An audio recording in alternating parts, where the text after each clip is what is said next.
मुल्क से जो गोश्त आए वो हलाल है हलाल नहीं है। इसी तरह फिर जो तलीम का रुझान था लोगों का हलाल की तरफ आज से 5-7 साल पहले वो इतना नहीं था। और जितने भी लेवल थे टॉप मैनेजमेंट से लेके नीचे तक तो हलाल की इतनी अवेयरनेस नहीं थी लोगों को कि हलाल क्या है हराम क्या है। उनके नज़दीक से 2 से 3 चीज़ों को तस्वुर किया जाता था कि ये हराम है।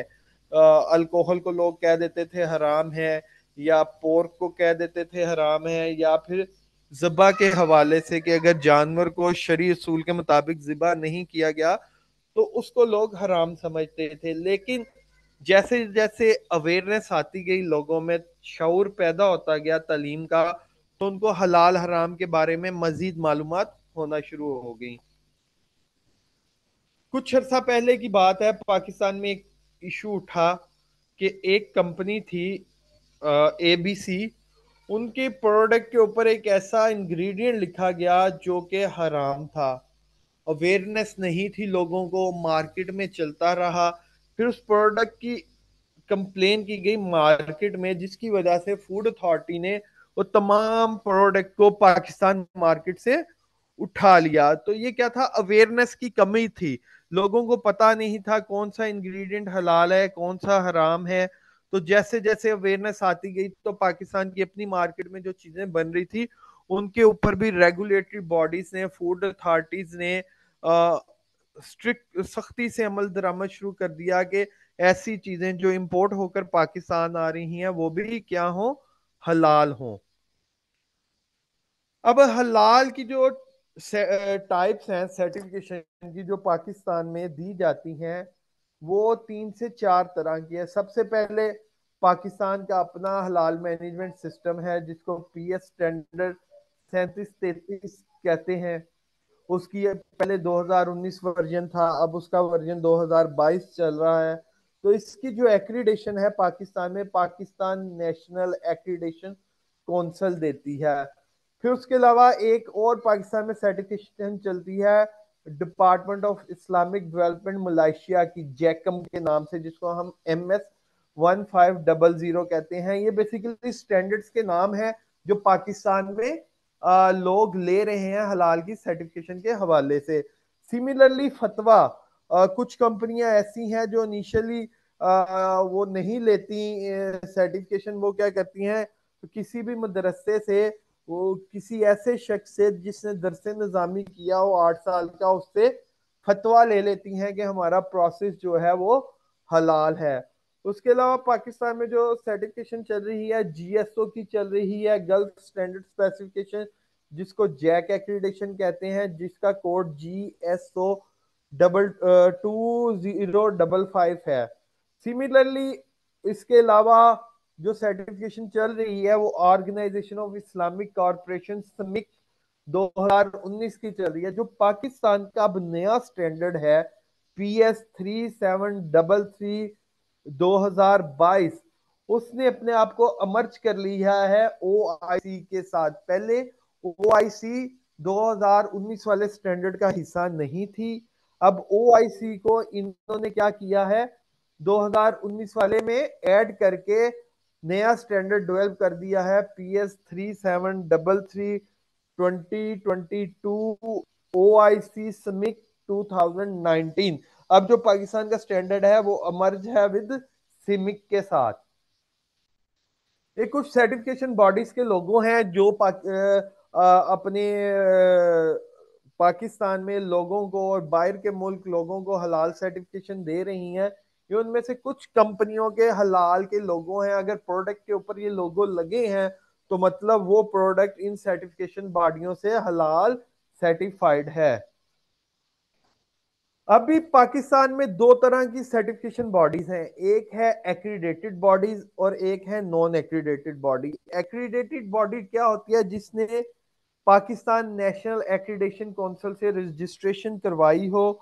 और नॉन एक्रीडेशन बॉडीज वो होती हैं जिनकी किसी भी एक्रीडेशन से किसी भी स्टैंडर्ड के अगेंस्ट रजिस्ट्रेशन ना हो।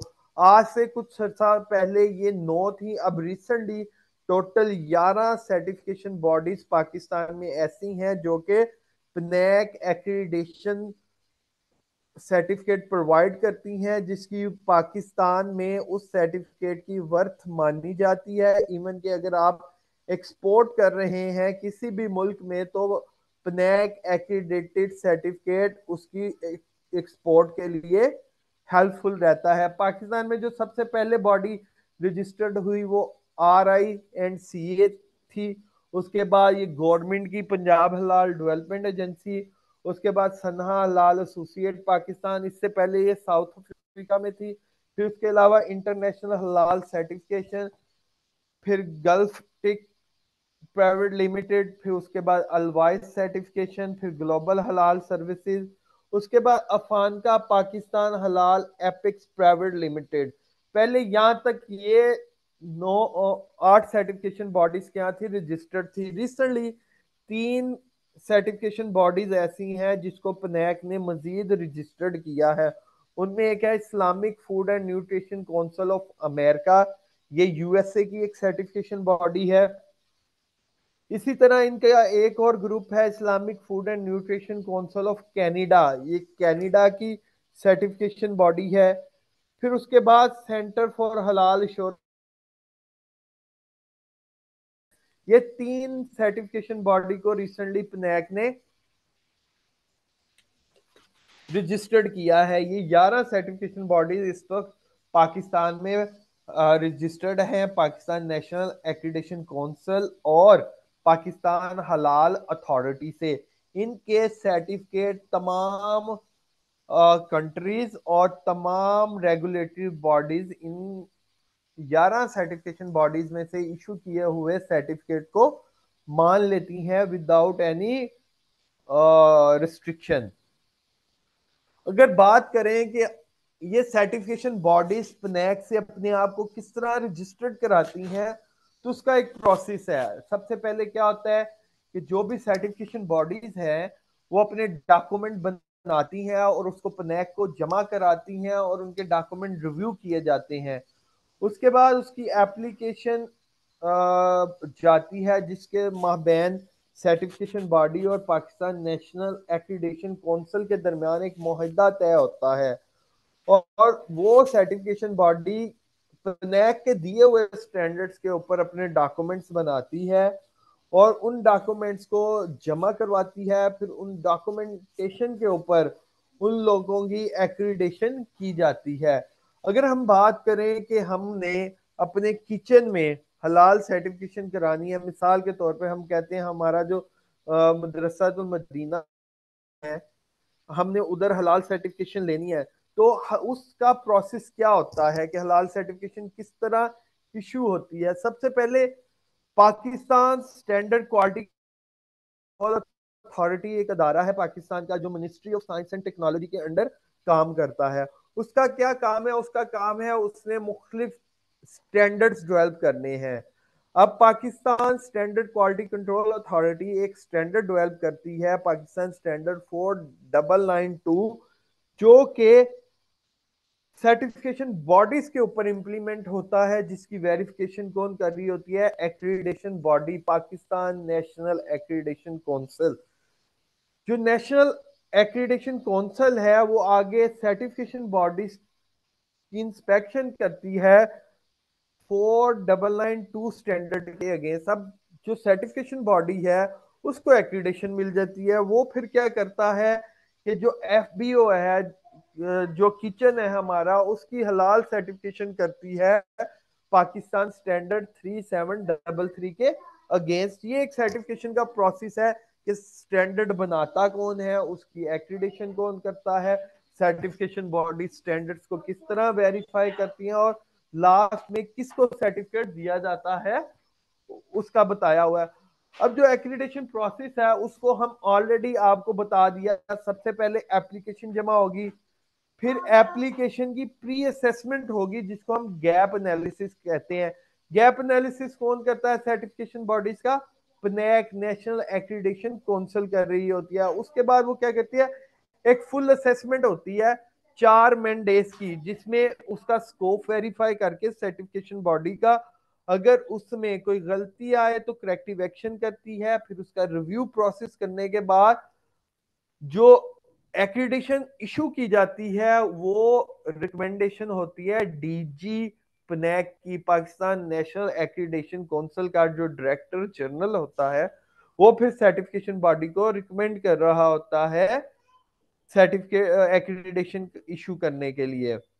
जो एक्रीडिटेशन इशू हो जाती है उसके प्रोसेस में 3 साल का एक सर्टिफिकेट जनरेट होता है, जिसमें सर्विलेंस हर साल सर्विलेंस 1 और हर तीसरे साल में रीच सर्टिफिकेशन का ऑडिट कंडक्ट किया जाता है। सिमिलरली मैं अभी आपको बताया मैंने कि सर्टिफिकेशन का प्रोसेस क्या होता है। पाकिस्तान में एक्रीडिटेशन सर्टिफिकेशन बॉडीज कौन कौन सी हैं, पाकिस्तान में हलाल की जरूरत क्यों पेश आई। सिमिलरली एक थोड़ा बताना चाहूंगा ई कोड्स क्या होते हैं, उसके बाद फिर जो करंट पाकिस्तान स्टैंडर्ड चल रहा है फिर हम उसको साथ साथ लेके चलेंगे। ई कोड्स क्या होते हैं, बेसिकली ई कोड्स हमारे पास जो हैं वो नंबर्स हैं जो यूरोपियन यूनियन ने इशू किए होते हैं। अब हमारी जो मार्केट है, हमारे पास मुख्तलिफ सेक्टर्स हैं। अगर हम बात करें फूड सेक्टर की तो हमारे पास डेयरी सेक्टर है, बेकरी सेक्टर है, शुगर्स हैं, सीरियल्स हैं, फैट एंड ऑयल है, कन्फेक्शनरी है, फूड वेजिटेबल है, रेस्टोरेंट्स हैं एंड मीट इंडस्ट्रीज है। ये क्या फूड का एक सेक्टर है, ओवरऑल स्टेक होल्डर्स हैं फूड के। इसके अलावा जो हलाल सेक्टर है उसमें जिस तरह कैसर भाई ने आपको बताया, कॉस्मेटिक इंडस्ट्री लैदा है, हमारा फैशन इंडस्ट्री लैदा है, हॉस्पिटैलिटी सेक्टर है, फिर हमारा बिजनेस सेक्टर है, ये मुख्तलिफ। लेकिन हम जो बात करेंगे वो फूड सेक्टर के ऊपर करेंगे।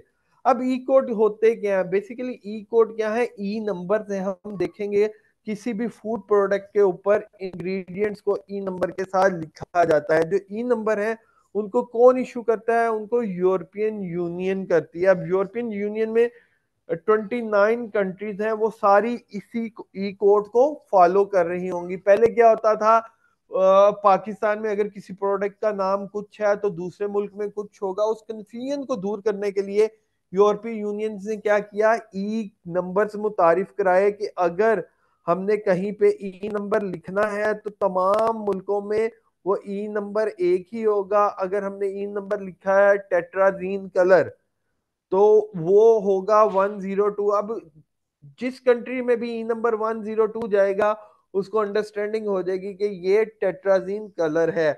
अब मुख्तलिफ मुल्कों में टेट्राजीन कलर का नाम मुख्तलिफ हो सकता था, लेकिन ई नंबर ने क्या किया, वो कंफ्यूजन खत्म कर दी। अब ई नंबर की अप्रूवल कौन दे रहा होता है, यूरोपियन फूड सेफ्टी अथॉरिटी है, जो किसी भी इंग्रेडिएंट की सेफ्टी रेगुलेटरी रिक्वायरमेंट को चेक करने के मुताबिक उसको फिर एक ई नंबर इशू कर देती है। ये मुख्तलिफ सीरीज है ई नंबर की, कि ई नंबर्स में क्या क्या आते हैं, कलर्स हैं, प्रिजर्वेटिव हैं, एंटीऑक्सीडांट्स हैं, थिकनर हैं, रेगुलेटरी एसिडिटी रेगुलेटर्स हैं, फ्लेवर इनहांसर हैं, एंटीबायोटिक्स हैं, केमिकल्स हैं और स्टार्च डेरिवेट्स हैं। ये उनकी इन्होंने रेंज बता दी कि कहाँ से कहाँ तक कलर है।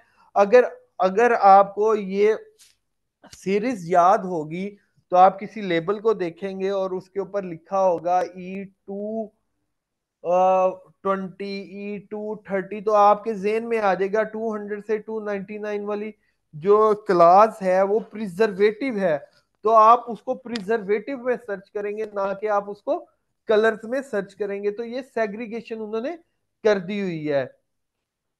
अब कुछ ही नंबर हैं जो एनिमल ओरिजिन से लिए जाते हैं, जिनमें E120 है, कारमाइन कलर है, रेड कलर, जो कि एक एनिमल इंसेक्ट से लिया जाता है। सिमिलरली जेलाटिन है, 441 इसका ई कोड है, ये जानवरों की हड्डियों खालों खाल से ली जाती है। फिर E542 है, बोन फास्फेट है, ये भी जानवरों की हड्डियों से ली जाती है। फिर शेलिक कलर है 904, ये भी जानवरों से औखज किया जाता है। ये चार जो ई नंबर हैं ये जरा क्रिटिकल्स हैं, इसके ऊपर आपकी एक लहदा से मैंने स्केड्यूल देखा था, ट्रेनिंग है जो आपको शौकत भाई करवाएंगे।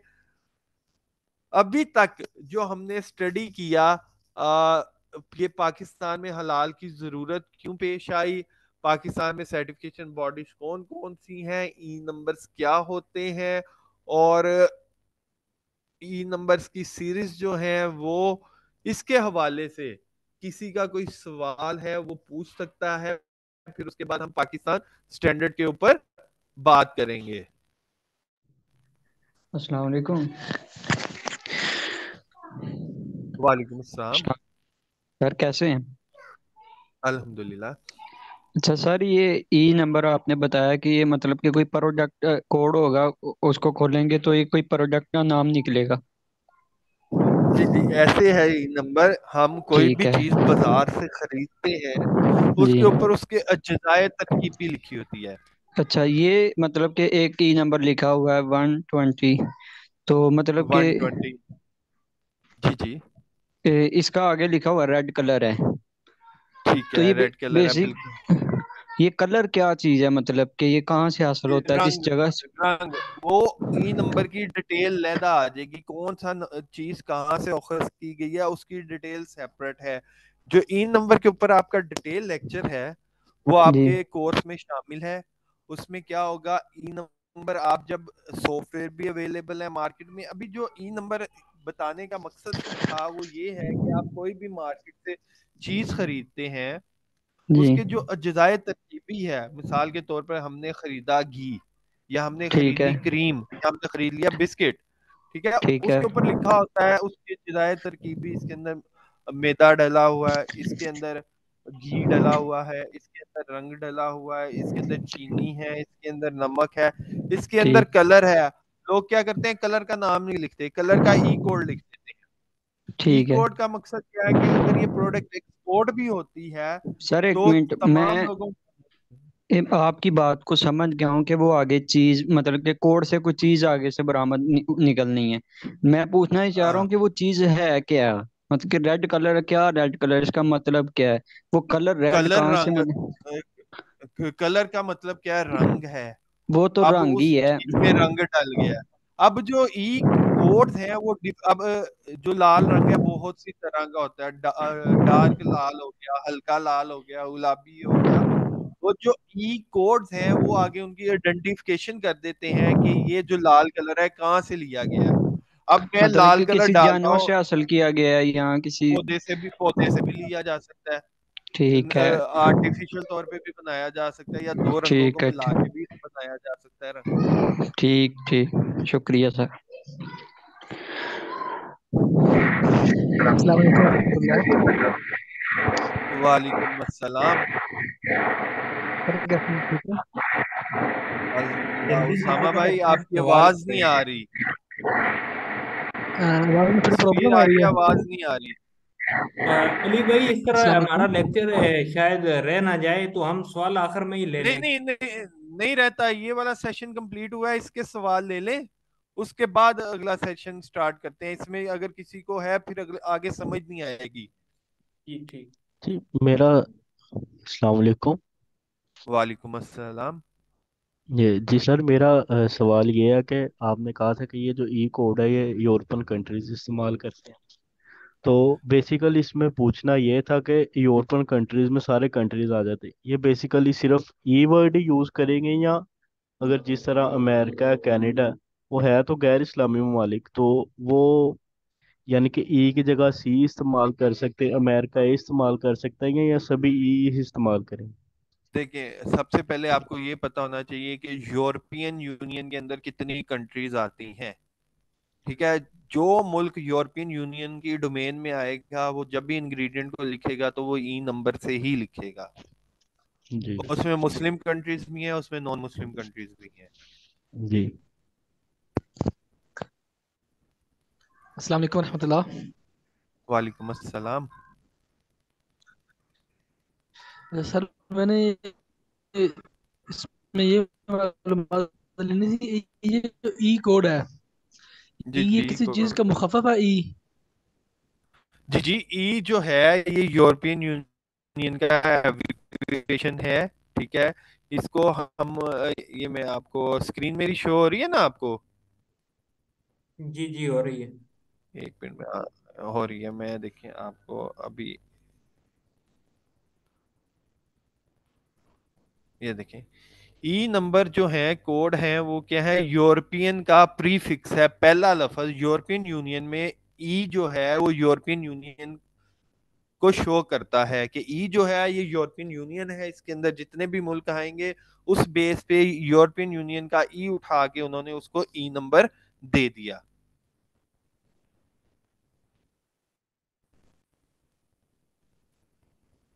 अस्सलाम वालेकुम वरहमतुल्लाहि वबरकातुहू।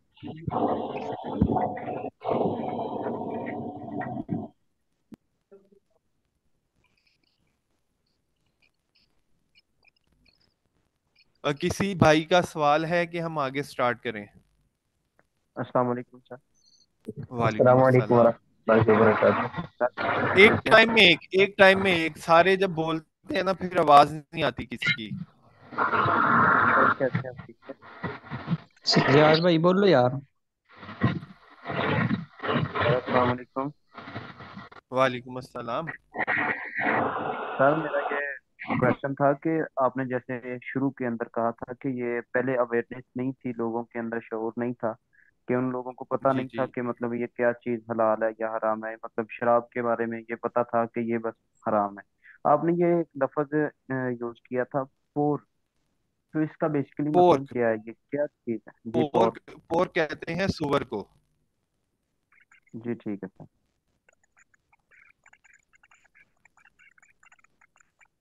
सलामकुम सर। वालेकुम अस्सलाम।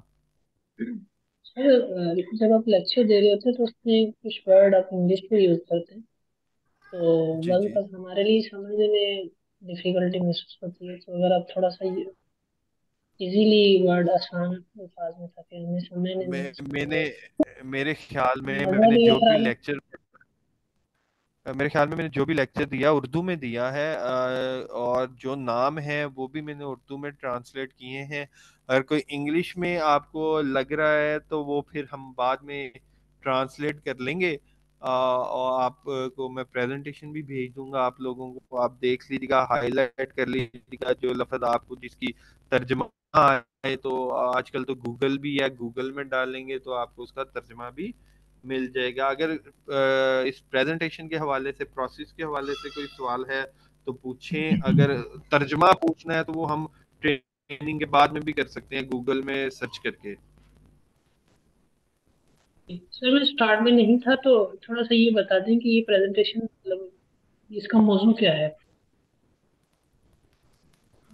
अल्लाह अकबर।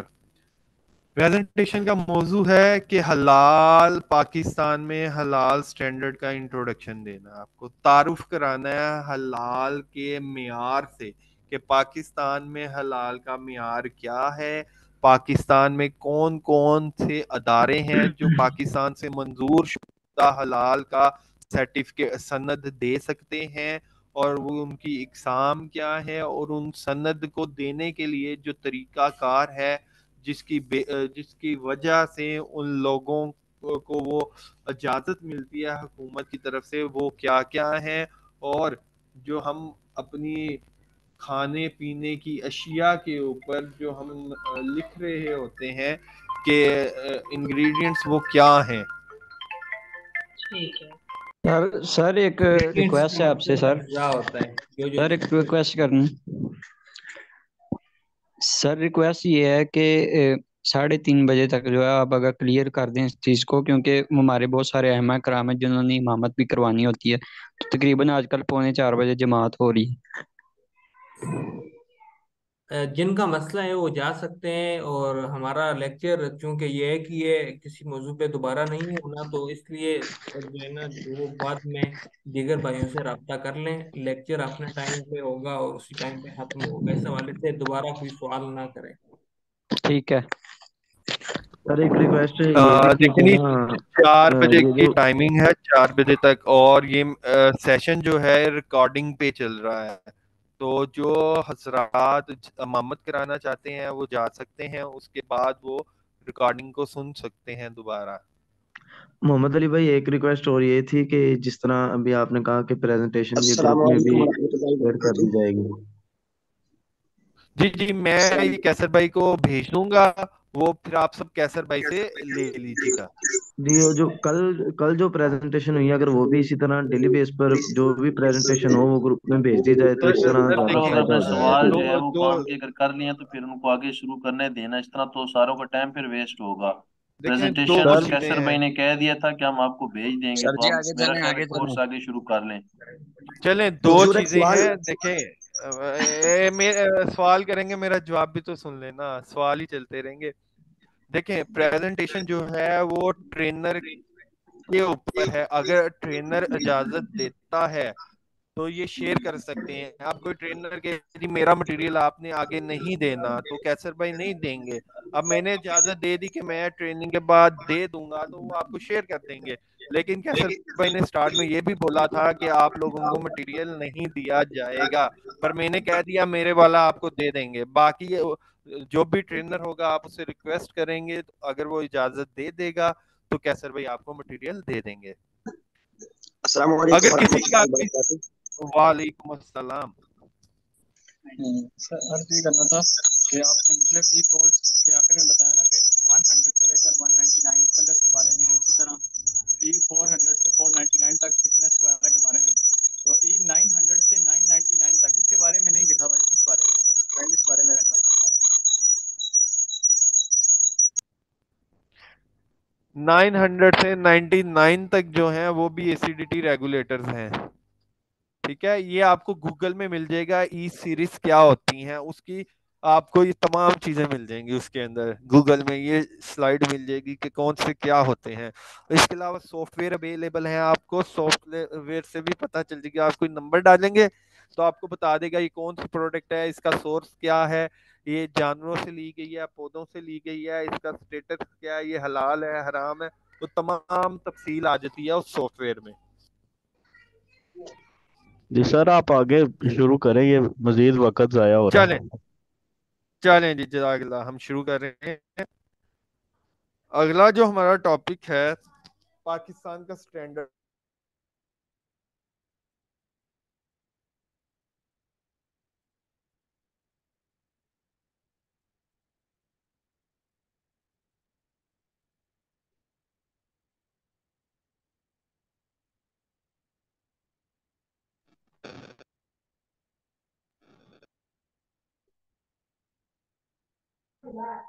जी अली भाई, जी आप अपना अनम्यूट कर लीजिए।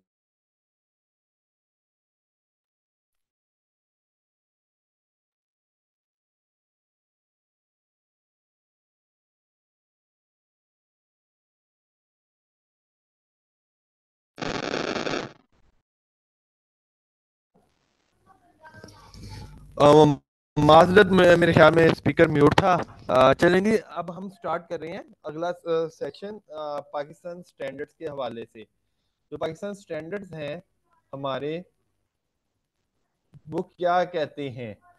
पहले जिसका मैंने आपको स्टार्ट में बताया कि जो स्मिक है वो सेपरेट था। स्मिक जो अदारा है, उसने क्या किया, पाकिस्तान ने क्या किया, पाकिस्तान स्टैंडर्ड ने अपने अंदर स्मिक की रिक्वायरमेंट भी ऐड कर दी। जब स्मिक के हिस्से को पाकिस्तान हलाल स्टैंडर्ड के अंदर शामिल किया गया, तो उसकी वजह से पाकिस्तान का जो स्टैंडर्ड था वो चेंज होके उसका नया नाम क्या हो गया, PS37332022 OIC SMIC 2019। अब जो भी सर्टिफिकेशन बॉडी है वो इस स्टैंडर्ड के अगेंस्ट ऑडिट करती है। स्टैंडर्ड जो स्टैंडर्ड है वो शुरू कहाँ से होता है, सबसे पहले हम स्टैंडर्ड की बात करेंगे। स्टैंडर्ड शुरू कहाँ से होता है, मैं आपको दिखाता हूँ, एक मिनट।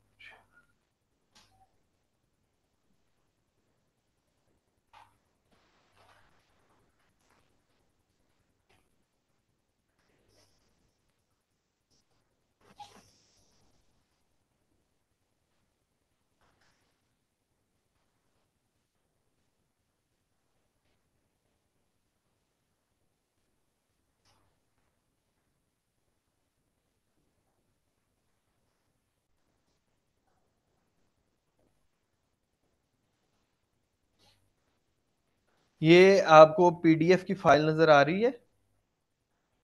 अली भाई नहीं नजर आ रही, शायद आपने स्क्रीन चेंज नहीं की। ओके ओके, मैं स्क्रीन चेंज कर रहा हूँ, एक सेकेंड।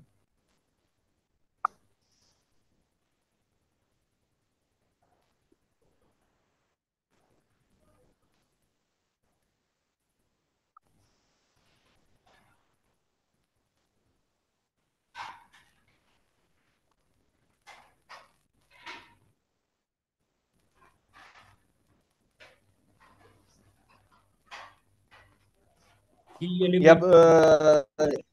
चल रहे हैं। ये है पाकिस्तान का स्टैंडर्ड जो अब चल रहा है। देखें इस क्या है, समिक की रिक्वायरमेंट है, पाकिस्तान स्टैंडर्ड है, और ये पीएसक्यूसी का लोगो है। मैंने आपको स्टार्ट में बताया था कि जो स्टैंडर्ड है वो कौन बनाता है, वो क्या Pakistan standard quality control authority बनाती है, जिसका लोगो ये पीएस के साथ लगा हुआ है।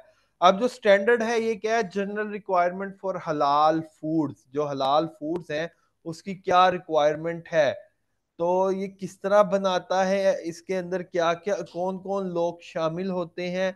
स्टार्ट में स्टैंडर्ड के बारे में लोग बताते हैं कि ये गजटेड है क्या है। जो स्टैंडर्ड का फर्स्ट हिस्सा होता है उसको हम कहते हैं कि जो फर्स्ट हिस्सा है वो इंट्रोडक्शन होता है। फिर उसके बाद स्कोप आ जाता है, स्टैंडर्ड का स्कोप क्या है। फिर उसके बाद टर्म एंड डेफिनेशन आती है। तो टर्म एंड डेफिनेशन है ये मोस्टली आपकी शरिया डेफिनेशन के साथ मिल रही होती हैं। कोई भी स्टैंडर्ड जब शुरू होता है उसके अंदर कुछ अल्फाज ऐसे आते हैं जिनकी तारीफ वो स्टैंडर्ड शुरू होने से पहले ही कर देता है। अगर हम बात करें हलाल क्या है, हराम क्या है, उस मुसलमान कौन है, उनकी तारीफें ये टर्म एंड डेफिनेशन में उनकी तारीफ है। अब हलाल क्या होता है, वो चीज जो शरिया ने अलाउ कर दी वो हलाल है, जिस चीज से शरिया ने हमें मना कर दिया वो हराम है। इस तरह की तारीफें हैं कि हलाल क्या है, हराम क्या है, मकरू क्या है, मकरू तहरीमी क्या है। तो इस तरह की कुछ तारीफें हैं टर्म एंड डेफिनेशन में। जो भी स्टैंडर्ड हम स्टार्ट करते हैं वो क्लास 4 से स्टार्ट करते हैं। जो भी स्टैंडर्ड इंटरनेशनल रिक्वायरमेंट है कि जो भी स्टैंडर्ड को हम स्टार्ट करते हैं क्लास 4 से स्टार्ट करते हैं। ये पीडीएफ फॉर्म में स्टैंडर्ड है।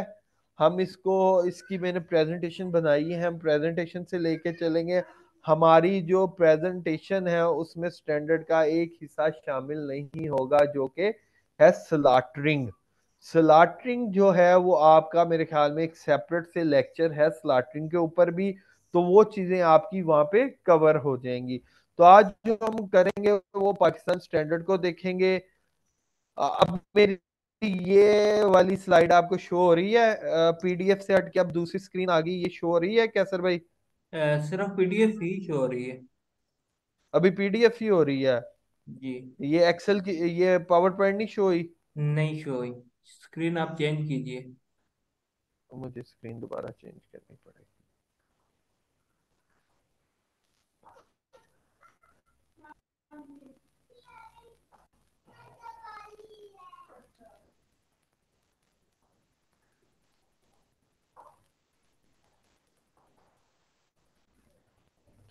अब शेयर हुई है? जी जी। चलें जी। अब हमें ये जो स्टैंडर्ड है इसका जो लुबे लबाब है वो हमने इस प्रेजेंटेशन में ले आए हैं। तो अब जो क्लास 4 है स्टैंडर्ड जहां से शुरू हो रहा है वो कहता है कि फूड प्रोडक्ट और सर्विसेज कौन कौन सी हो सकती हैं, कि फूड कहाँ पे हैंडल हो रही है, कौन सी फूड है या कौन सी फूड सर्विसेज हो सकती हैं। सबसे पहले कौन सी फूड सर्विसेज है हमारे पास? गोश्त है, गोश्त से बनी हुई प्रोडक्ट है। दूध है, दूध से बनी हुई प्रोडक्ट है। अंडे हैं, फिर अजनास है, सब्जियां हैं, फल हैं, चीनी है, बेवरेज है, शहद है, डाइटरी सप्लीमेंट है, जीएमएफ है, जेनेटिकली मॉडिफाइड फूड है, इसके ऊपर भी आपका सेपरेट से लेक्चर होगा। फिर फूड एडिटिव्स हैं, एंजाइम है, माइक्रो ऑर्गेनिजम्स हैं, पैकेजिंग मटेरियल है, प्रोसेसिंग एड्स हैं, फूड सर्विसेज की जो जगह है वो है, फिश है, पानी है, मसाला जात है, और दूसरी चीजें ये क्या है, हमारी फूड प्रोडक्ट या उनकी सर्विसेज हैं। तो वो कहता है कि सबसे पहले रिक्वायरमेंट क्या है, कि पहले तो हमने देख लिया फूड कहाँ कहाँ से आ सकती है, कौन कौन सी हो सकती है। अब जो फूड हमने ऊपर बता दी उसके रिक्वायरमेंट क्या है। सबसे पहले उस खाने का या उस खुराक का सोर्स कौन सा हो सकता है। अब दो सोर्स हो सकते हैं खुराक के, या पौधे हो सकते हैं या जानवर हो सकते हैं। अगर हम खुराक को जानवरों से लेते हैं तो उसके आगे भी उसने शर्त लगा दिया है कि जानवर क्या होगा, हलाल जानवर होगा। अब जो हलाल जानवर है वो कौन कौन से हो सकते हैं, आगे उसने बता दिया।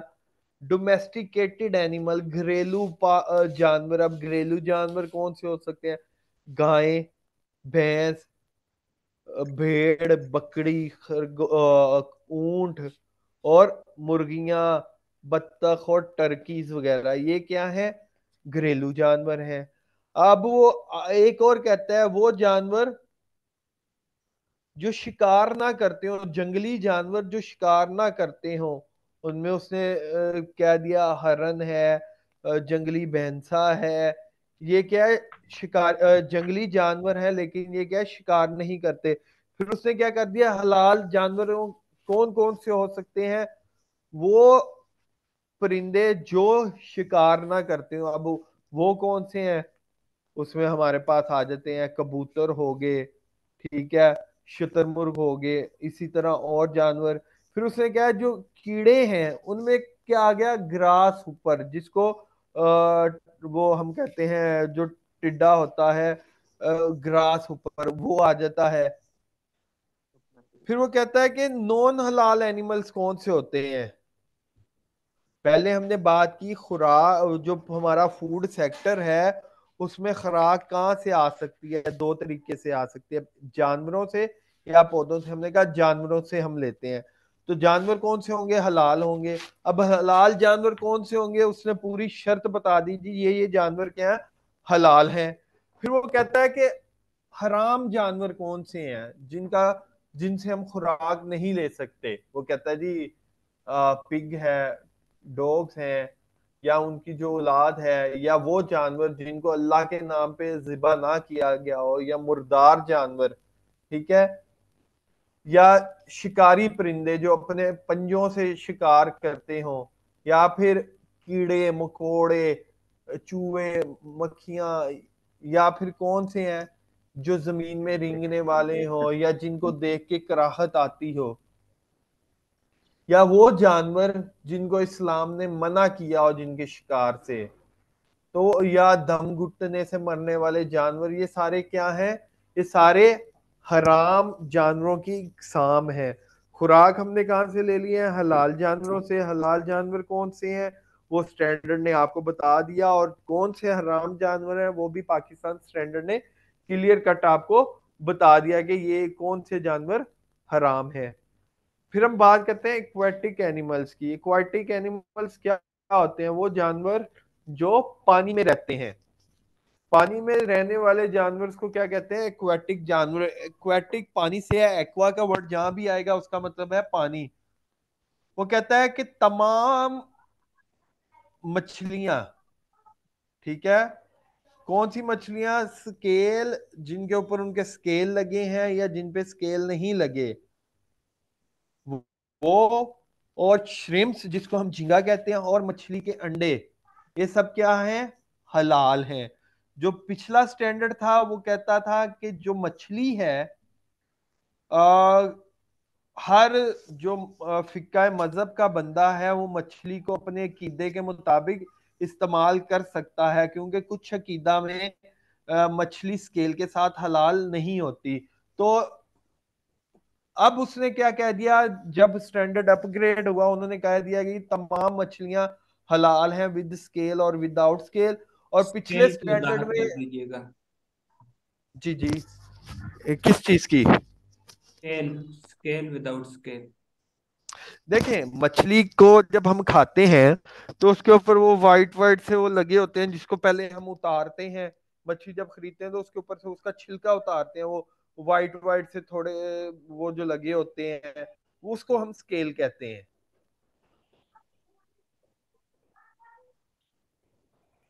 स्केल का पता चला क्या हुआ, वो चुकोर से छोटे छोटे जो मछली के ऊपर लगे होते हैं। आप लोगों ने मछली देखी होगी काटते, वो लोहे के बुरश लेके उसको ऊपर से रगड़ते हैं तो उसके ऊपर से वो छोटे छोटे वाइट वाइट, वो क्या पतली। कहते हैं, ट्रांसपेरेंट शीशे की तरह के वो छिलके उतर रहे होते हैं, उसको स्केल कहते हैं। जी कंटिन्यू कीजिएगा। अस्सलाम वालेकुम। और वालेकुम अस्सलाम।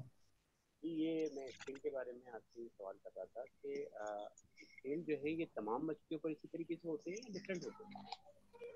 सर तमाम मछलियों पे स्केल लगा होता है हमारा इसी तरह एक। इसी तरह जी होता है जी जिस तरह से ये जो है ना मतलब चमकते हुए जो ये जो राउंड करके राउंड जो है ये जी प्लेट्स जी होती है ये तमाम बिल्कुल पर इसी तरह बिल्कुल होते हैं। बिल्कुल बिल्कुल यही स्केल होता है, इसी को स्केल कहते हैं। जी अली भाई कंटिन्यू करें आगे। चले नहीं, वो कहता है श्रिम्प्स, पहले स्टैंडर्ड में उसने श्रिम्प्स को कहा गया क्लियर हलाल नहीं बोला था, उसने कहा था हर फिक्का मजहब वाला अपने स्कूल ऑफ थॉट के मुताबिक श्रिम्प्स को खा सकता है, कुछ में हराम था कुछ में हलाल था, लेकिन अब उन्होंने क्लियर कट कह दिया जो श्रिम्प्स है वो हलाल है। वो कहता है अगर आपने मछली बेचनी है विद स्केल तो आप उसके लेबल के ऊपर लिखेंगे कि मछली स्केल के साथ है, क्योंकि कुछ फिक्का मजहब के लोग स्केल वाली मछली नहीं खाते, तो इस वजह से उन्होंने कह दिया कि आपने जब भी मछली बेचनी है तो उसके ऊपर लिखेंगे कि ये स्केल के साथ है या स्केल के बगैर है। या ऐसे आप भी मखलूक जिनमें जहर होता है, पॉइजन होता है और वो खाने से इंसान मर सकता है, तो वो भी क्या मोहतरम है। जी जी अली भाई जी जी आवाज आ रही है? जी जी मुझे आ रही है, आपको दरमियान आ में रही है मेरी आवाज? सवालात ना करें, अभी अभी हमारा फिर ये रह जाएगा, तो हम इंशाल्लाह आखिर में आपको वक्त देंगे। अली भाई आप प्लीज इसको कंटिन्यू करें। हमारे चले जो हमारे आइम्मा हज़रात है वो जल्दी चले जाएंगे, तो जितना ज्यादा हमारा अभी हो जाए तो हम उसको लेके चलेंगे। मोहतरम आगे। अली साहब जी मैं जी जी ये सवाल कर रहा हूँ कि अभी हमने आपने बताया कि स्केल और नॉन स्केल ठीक है। अच्छा स्केल तो आपने मुझे वजाहत कर दी कि स्केल वो होता है जो मछली के ऊपर जो है वो राउंड राउंड जो होते हैं जिसे हम उमूमी तौर पर साफ करके ही खाते हैं ना, बगैर बगैर साफ करके तो बिल्कुल हम नहीं खाते। अच्छा बिल्कुल। नॉन स्केल से क्या मुराद है? नॉन स्केल भी कोई होती है या नॉन स्केल वो होता नहीं है जिसे हम नहीं, साफ करके स्केल का खाते हैं? मतलब हमने हमने जब मछली के ऊपर से स्केल उतार दिया तो वो नॉन स्केल हो जाएगी, और अगर वो रहने दिया तो वो स्केल हो जाएगी। कुछ ठीक है ये बात लोग तो वो मुझे समझ स्केल में आ गई उतारे कि बगैर खाते जब हैं। हम उसको साफ करेंगे तो वो नॉन स्केल हो जाएगी, लेकिन बिल्कुल। ये आपने यही बात भी वजाहत की है कि बाद मजहब में जो है ना मतलब ये विद स्केल जो है ना फिक्का वो में जायज फिक्का नहीं में है। फिक्का में ठीक फिक्का में हाँ तो वो इससे क्या तमाम मुराद है? कुछ जिस तरह कितने फिक्के हैं, चार, हम कौन से फिक्का को मानते हैं, इसी तरह कुछ स्कूल ऑफ थॉट्स हैं, फिक्का हैं जो स्केल के साथ मछली खाते हैं। अब मैं हर फिक्का का नाम नहीं लूंगा, मैं बताऊंगा नहीं। स्टैंडर्ड की यही अच्छी चीज है कि वो किसी फिक्का के खिलाफ या फिक्का के हक में बात नहीं करता, वो जनरल सबको लेके चलता है ताकि जितने भी फिक्का वाले हैं उनको बुरा ना लगे। अब हमारे मुसलमानों में एक फिक्का ऐसा है जो मछली को स्केल के साथ खाता है, स्केल के बगैर नहीं खाता।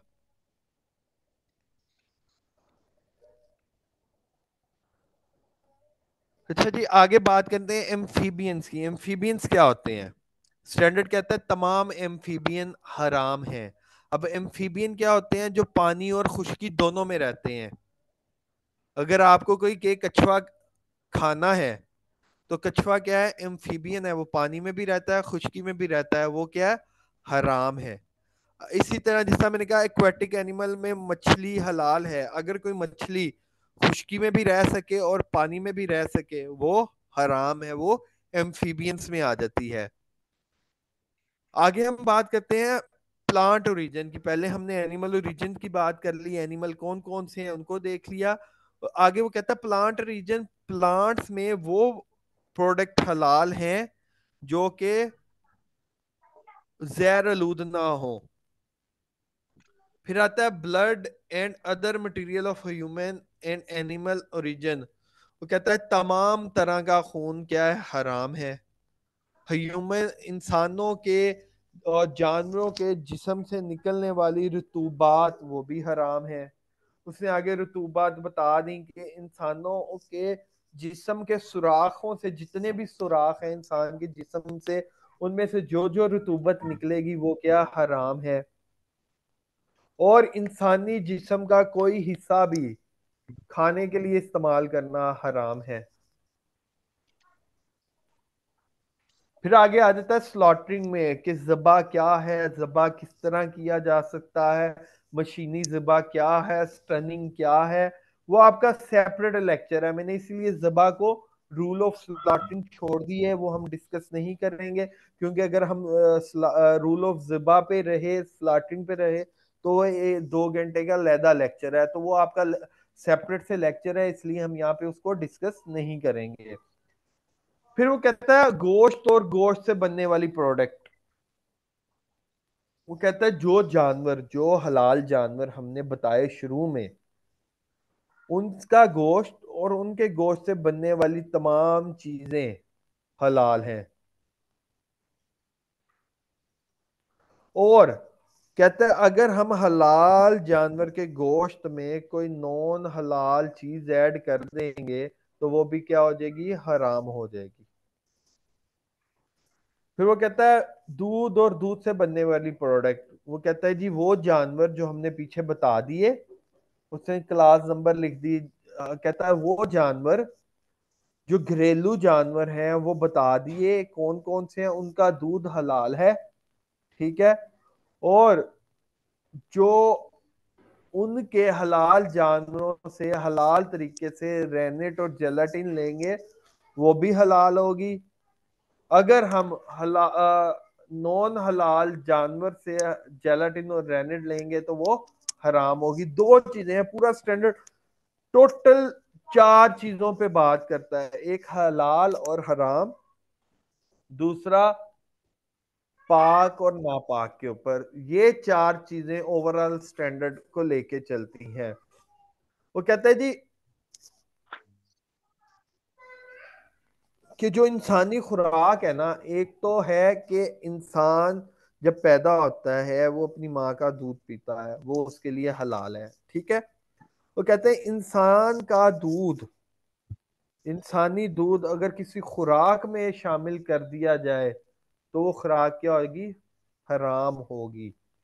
हमने दूध बच्चे को देना है, ना कि किसी खुराक में डाल के कोई लोग उसको इस्तेमाल करें वो, या उसका कोई दूध का निकला हुआ हिस्सा किसी खुराक में यूज करें तो वो हलाल नहीं रहती। अब दूध क्या हलाल है, अब बच्चे दूध पिएंगे वो हलाल है। वही दूध का हिस्सा अगर हम किसी खुराक में डाल देते हैं तो खुराक क्या होगी, बच्चे के लिए ना हो। बाज लोग क्या, बच्चे क्या होते हैं जो दूध नहीं पी सकते तो उनको फीडरों में डाल के वो दूध दिया जाता है, तो वो हलाल है। अगर कोई बड़ा उसको कंज्यूम करे किसी खुराक में डाल के तो वो हराम हो जाएगा।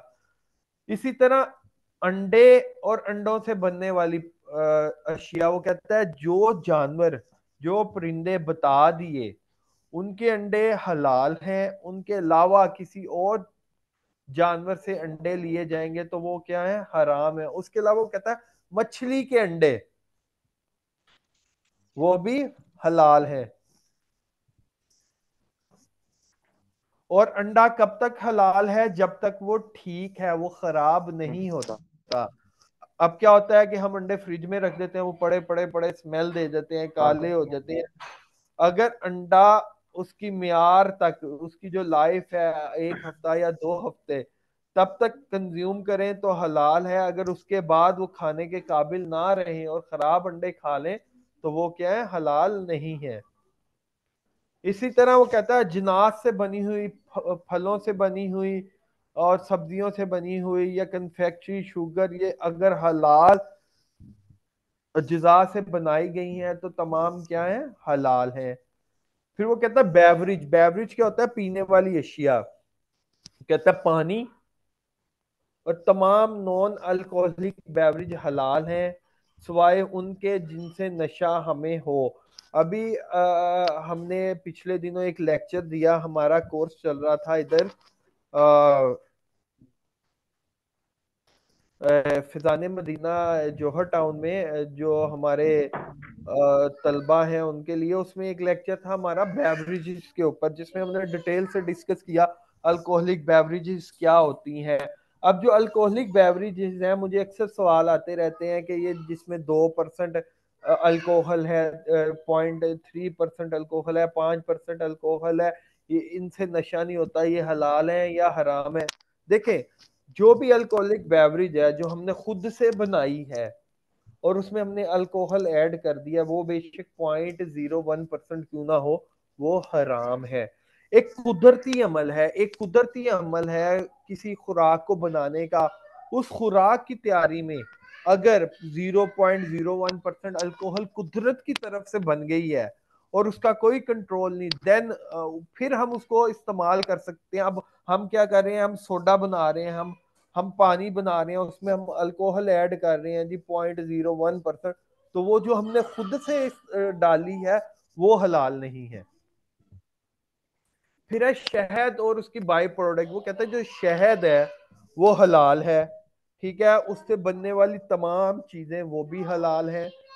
अब हमने स्टार्ट में बात की कि शहद की मक्खी को खाना हराम है, लेकिन स्टैंडर्ड कहता है कि शहद की मक्खी के वो हिस्से जिसको शहद से हम निकाल नहीं सकते, जिस तरह उसकी टांगे हो गई, वो शहद से निकालना बहुत मुश्किल है, नहीं निकल सकती, वो शहद का हिस्सा बन जाती हैं, तो वो हिस्से शहद की मक्खी के जो शहद से नहीं निकाले जा सकते, वो अगर खा लें तो हलाल है। इसी तरह डाइटरी सप्लीमेंट क्या होती हैं? प्रोटीन्स, जो हम जिम वगैरह में जाते हैं,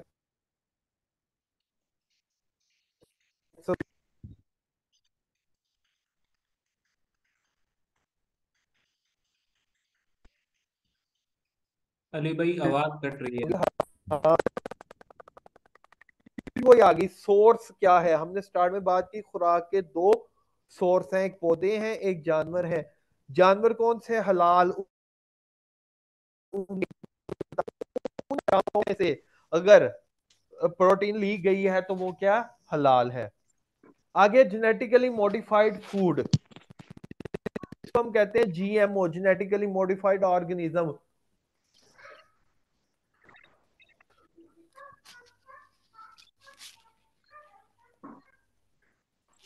वो कहता है जी food and beverage containing product by product of genetically modified organism और ingredient made by the use of multiplication of genetic material of animal and plant that are not halal according to Islamic rule are not halal।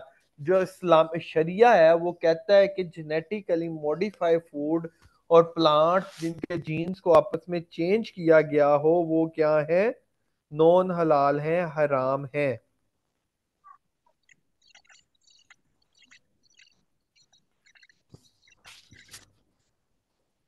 फिर हम बात करते हैं food additives and processing aid. Food additives क्या होते हैं? Basically additives क्या होते हैं? किसी भी चीज के अंदर हम कुछ इजाफी चीज मिला दें, वो क्या है? एडिटिव्स। ऐड करना, एडिटिव से मुराद है ऐड करना, दाखिल करना। अब फूड एडिटिव्स जो खुराक में चीजें ऐड की जाती हैं वो क्या हो सकती हैं? एंजाइम्स हो सकती हैं। इंजाइम बेसिकली क्या होते हैं? इंजाइम जो हैं वो उनको हम किसी भी अशिया की जजाय तरकीबी में इस्तेमाल कर लेते हैं। अगर हम उनको इस्तेमाल करेंगे तो स्टैंडर्ड कहता है आपको लेबल के ऊपर लिखना पड़ेगा कि इस प्रोडक्ट के अंदर आपने इंजाइम ऐड किया। इंजाइम बेसिकली क्या? प्रोटीन इन नेचर होते हैं।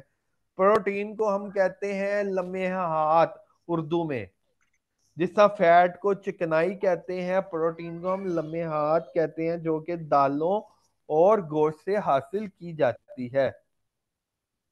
माइक्रो ऑर्गेनिज्म जिसूमे जिसको कहते हैं, वो कहता है जी जिसूमे कौन कौन से हो सकते हैं? बैक्टीरिया है, यीस्ट है, कहता है हलाल है अगर वो नुकसान देना हो। अब जो माइक्रो ऑर्गेनिज्म है वो दो तरह के होते हैं, एक बेनिफिशियल होते हैं और एक नॉन बेनिफिशियल होते हैं। जो बेनिफिशियल माइक्रो ऑर्गेनिज्म है, जो फायदेमंद होते हैं, उसकी एक मिसाल है दही। दही में क्या डलता है? जिसुमा डलता है, तो दही को झाग लगती है तो वो बनता है। इसी तरह डबल रोटी में अगर यीस्ट डलेगी तो डबल रोटी बनेगी, नहीं तो नहीं बनेगी। कुछ माइक्रो ऑर्गेनिज्म ऐसे होते हैं, अगर हम वॉशरूम में गए हैं, हमने हाथ नहीं धोए, तो उन्हीं हाथों से हम खाना खा लें तो हम बीमार हो जाते हैं। तो वो माइक्रो ऑर्गेनिज्म क्या है, नुकसानदेह हैं। तो स्टैंडर्ड कहता है वो जिसमें वो माइक्रो ऑर्गेनिज्म जो फायदेमंद है इंसान के लिए और जो हलाल मीडिया के ऊपर अफसाइश पाए हों वो क्या है, हलाल है। पैकेजिंग मटेरियल, अब पहले हमने बात कर ली खुराक की, खुराक तो हलाल है, कौन से जानवर हलाल होंगे, कब कब हलाल होंगे।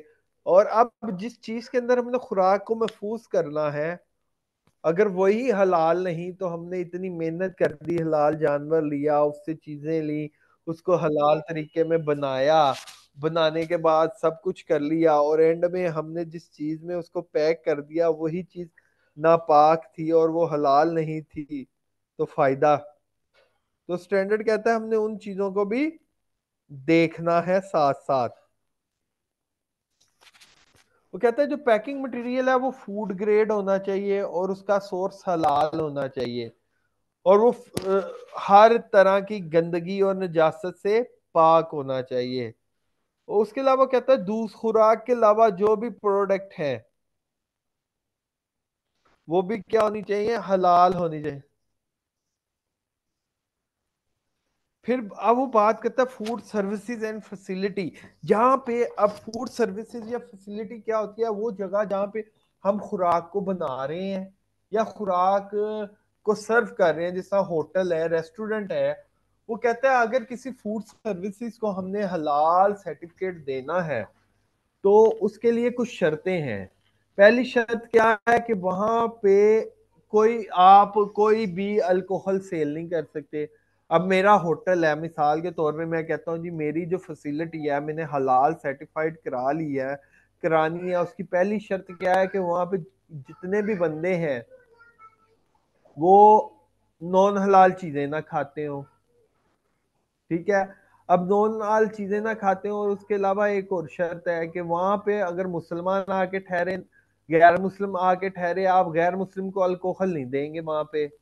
तीसरा, आप अपनी जो रिसेप्शन है, एंट्रेंस है, जहाँ पे आगे लोग रूम बुक करते हैं या खाना खा के लिए बिल देते हैं, उसके ऊपर बड़े से अल्फाज में लिखा होना चाहिए कि ये जो जगह है ये हलाल सर्टिफाइड जगह है और यहाँ पे अल्कोहल सर्व नहीं की जाती। तो ये कुछ शर्तें हैं।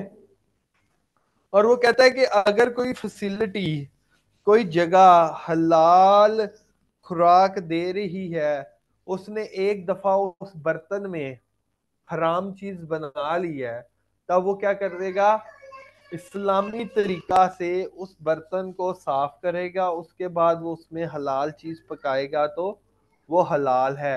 वो कहता है ऐसी कन्वर्जन सिर्फ जिंदगी में एक दफा कर सकता है। अब ये नहीं कि उसने कोई हलाल चीज बनाई, उसके बाद हराम चीज बन गई तो उसने उसको इस्लामिक वे में धो के दोबारा हलाल बना ली और वो बार बार ऐसा करता रहे। वो कहता है ऐसा नहीं होगा, सिर्फ एक दफा कन्वर्जन है, बार बार कन्वर्जन नहीं है। अगर वो दोबारा हराम चीज बनाएगा, उसके बाद जितनी भी हलाल चीज उस बर्तन में बनाएगा, बेशक उसको इस्लामिक तरीके से साफ करे, तो वो क्या होगी, हराम हो जाएगी। और वो कहता है जो फूड प्रोसेसिंग है वो फैक्ट्री है जहाँ पे खुराक बना रहे हैं, उसका जो मटेरियल है, उस मशीन है, वो तो फूड ग्रेड मटेरियल की हो। ठीक है, उसमें कहीं से भी नॉन हलाल मटेरियल की अमेजिश ना हो। और जो भी फूड ग्रीस इस्तेमाल करेंगे, मशीनरी को लगाने के लिए ग्रीस इस्तेमाल करेंगे कि मशीनों को रंग ना लगे, तो मशीनरी के पार्ट्स फूड ग्रेड होंगे और वो जो केमिकल या ग्रीस यूज करेंगे वो भी फूड ग्रेड होगी और साथ में हलाल होगी। बाज दफा क्या होता है, चीजें फूड ग्रेड तो होती हैं लेकिन हलाल नहीं होती। जरूरी नहीं कि हर फूड ग्रेड चीज हलाल हो और ना ये जरूरी है कि हर हलाल चीज फूड ग्रेड हो। तो ये दोनों चीजों का ख्याल करना पड़ता है जब हम फूड प्रोसेसिंग के इक्विपमेंट के लिए केमिकल्स को देख रहे हो। वो कह रहा है जितनी भी मशीनरी है, यूटेंसिल्स हैं, बर्तन हैं, वो क्या हो, हलाल होने चाहिए और फूड ग्रेड मटेरियल के होने चाहिए। और जो भी, अब वो कहता है कि जो चीजें, मिसाल के तौर पर अगर हम कोई केमिकल यूज कर रहे हैं खुराक में, ठीक है, हम कहते हैं जी इसकी 5 ग्राम डलेगा, अगर इससे ऊपर डालेंगे तो ये नशावर हो जाएगी। तो वो जो मेजरिंग स्केल है वो हमारा क्या है, क्रिटिकल पॉइंट है। या फिर हम कहते हैं कि ऑयल है, अगर वो गर्म बार बार ज्यादा गर्म होता रहेगा तो उसमें रेंसिडिटी आती रहेगी जो कि हमें नुकसान पहुंचाएगी। तो इन चीजों को चेक करने के लिए इनके लिए कैलिब्रेशन की जाती है कि उस जगह का टेम्परेचर ठीक है या नहीं है। तो स्टैंडर्ड कहता है वो इक्विपमेंट जिनसे हलाल का मेयार जांचना हो उनकी कैलिब्रेशन जरूरी है। वो जो टेस्टिंग के इक्विपमेंट्स हैं वो बिल्कुल ठीक होने चाहिए। फिर वो कहता है जो भी खुराक आपने बनाई है हलाल तरीके से उसको सेपरेट अलहदा स्टोर करना है। अब बाज दफा क्या होता है कि एक फैक्ट्री है वो दो तरह के बिस्किट बना रही है, एक क्रीम वाले बिस्किट बना रही है और एक बगैर क्रीम के बिस्किट बना रही है। चीजें दोनों ही हलाल हैं, वो दोनों ही हलाल बना रही है, लेकिन उसने सर्टिफिकेट लिया अभी क्रीम वाले बिस्किट का, उसने कहा हमें फ्यूचर में बगैर क्रीम वाले बिस्किट का भी हलाल ले लूंगा। तो स्टैंडर्ड कहता है कि आपने जो प्रोडक्ट हलाल बना ली है, रजिस्टर्ड करा लिया, उसको नॉन हलाल है, वो हलाल लेकिन उसका हलाल सर्टिफिकेट नहीं लिया, तो इन दोनों को भी अलहदा अलहदा स्टोर करेंगे। और खुराक को आपने जो तरसील करना है ऐसी गाड़ी में तरसील करेंगे जो साफ सुथरी हो और जिसमें किसी तरह की नजासत ना हो, और उसको इस्लामिक तरीके से उसकी सफाई की गई हो, ना कि ये हो कि एक गाड़ी में अभी जानवर को ट्रांसपोर्ट किया है और उसके गोबर की स्मेल आ रही है और उसी में हम खुराक को तरसील कर दें।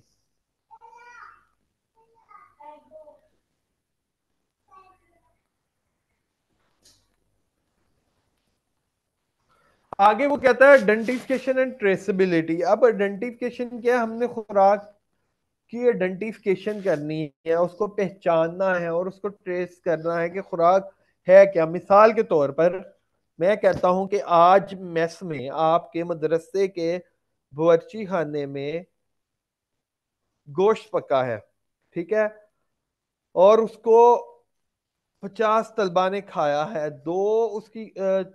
दो तलबा कंप्लेन लेके आ गए हैं कि खाने में से गंदी सी स्मेल आ रही है। अब क्या है, हमने आइडेंटिफाई करना है कि वो स्मेल कहाँ से आ रही है और ट्रेस करना है कि ये किस वजह से हुई है। अब दो चीजें हैं, ट्रेसेबिलिटी, ट्रेस एंड ट्रैक। अब ट्रेस क्या कहता है कि इसके अंदर जो अज्जाए तरकीबी डले थे उसको हमने ढूंढना है कि वो कहाँ से आए और उसको हमने कहाँ खरीदा, कहाँ रखा। और ट्रैक ये है कि वो जो खाना पका है वो किस बर्तन में डला और कहाँ कहाँ गया और किस किस टेम्परेचर पे सर्व हुआ, ताकि जो मसला आया खाने के अंदर हम उसको पता लगा सके। अब जो गोश्त था, हमने जब ट्रेसेबिलिटी स्टार्ट की, हमने ट्रेसिस पे ट्रेसिस पे गए उसके, तो हमें पता चला जो गोश्त बनाया उसमें सबसे पहले गोश्त आया, फिर हमने पानी लिया, फिर हमने मसाले लिए, फिर हमने टमाटर वगैरह लिए। तो हमने सबसे पहले चेक किया टमाटर आए कब थे, किससे आए थे। टमाटर देखा, टमाटर बिल्कुल ठीक है। फिर हमने देखा जी ये इसके अंदर मसाले जो डले हैं कहाँ से आए हैं, मसाले देखे और चेक किया, मसाले ठीक है। फिर हमने देखा जी यार ये जो पानी डाला है, पानी कहाँ से लिया, फिल्टर वाला था, नल का था, नल का देखा, अगर टैंकी में तो कोई मसला नहीं, पानी हो गया। फिर हमने गोश्त लिया, फिर हमने देखा जी गोश्त किस जानवर का है, ये हमने यहाँ पे स्लाटर किया था या बाजार से लिया था। अगर बाजार से हमने गोश्त खरीदा था तो किस तारीख को खरीदा था और इसको किस टेम्परेचर पे रखा हुआ था। हमने देखा कि गोश्त ही हमारा 14 डिग्री पे पड़ा हुआ और 4 दिन का पड़ा हुआ है। जब हमने वो गोश्त देखा तो उसमें हल्की हल्की स्मेल थी, तो हमें पता चल गया कि जो इशू था वो किस में आया, गोश्त में आया। अगर गोश्त बिल्कुल ठीक था, गोश्त में इशू नहीं आया, फिर हमने ट्रैकिंग करनी थी कि ये सालन जो हमने पका लिया है ये कितने बजे पका। मिसाल के तौर पे ये सुबह 4 बजे पका। ये किस टेम्परेचर पे सर्व हुआ? हमने देखा जी 4 बजे पका, 20 तलबा को ये 4:30 बजे सर्व हुआ और गर्म सर्व हुआ। बाकी जो हमारे 5 तलबा जिन्होंने कंप्लेन की उनको ये सर्व हुआ कि शाम में 5 बजे 12 घंटे के बाद, और ये बाहर पड़ा रहा, इसका कोई टेम्परेचर कंट्रोल नहीं था। तो बाहर पड़ा रहने की वजह से उसमें माइक्रोबियल ग्रोथ हुई, जिसकी वजह से उस सालन में स्मेल आनी शुरू होगी। तो हमें पता चल गया, ट्रेसेबिलिटी का पर्पस ये होता है कि हमें पता चल जाए किस इंग्रेडिएंट या किस प्रोसेस की वजह से उस खुराक में मसला आया है।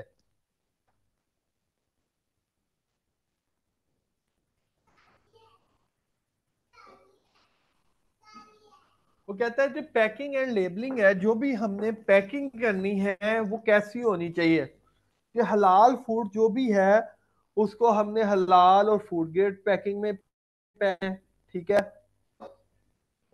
अगर हमने कारकस कारकस कहते हैं पिंजर को, जानवर के ढांचे को, बगैर जब हम खाल उतार देते हैं जानवर की और उसकी जो सीरी और पाए उतार देते हैं, उसके बाद जो पिंजर रहता है साफ हालत में, उसको हम कहते हैं कारकस। वो कहता है जो कारकस है, क्योंकि छोटी चीजें तो शापरों में पैक हो जाती हैं, वो कहता है जो कारकस है उसको हमने जब पैक करना है तो जिस भी चीज में पैक करेंगे उसमें स्मेल ना हो। ये ना हो कि हम कोई ऐसे मटेरियल में पैक कर दें जिसकी स्मेल गोश्त में चली जाए। तो हमने उसको हम लोग क्या करते हैं, सूतरी कपड़े और काटन के कपड़े से उसको पैक करके फिर ऊपर पॉली बैग कर देते हैं एक्सपोर्ट के लिए। उससे क्या होता है कि उस गोश्त की क्वालिटी पे भी कोई असर नहीं पड़ता।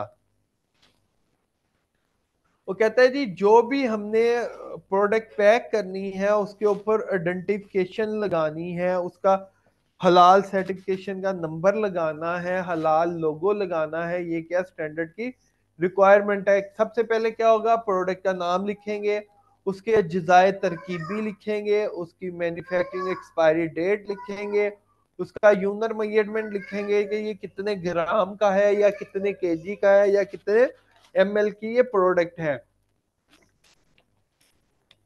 उसके बाद बनाने वाले का नाम लिखेंगे, उसका एड्रेस लिखेंगे, उसका बैच कोड लिखेंगे जिसकी मदद से उसकी ट्रेसेबिलिटी हो, कंट्री का ओरिजिन लिखेंगे कि ये बना कहाँ पे है, और अगर उसको इस्तेमाल कैसे करना है उस वो सारी चीजें लिखेंगे। अगर जानवर के सोर्स का है तो वो बताएंगे, अगर जीएमओ है तो वो भी मेंशन करना पड़ेगा, अगर किस हालत में है वो ऊपर लिखना होगा, और अगर मछली है तो उसके ऊपर लिखना पड़ेगा ये स्केल के साथ है या विदाउट स्केल के साथ है।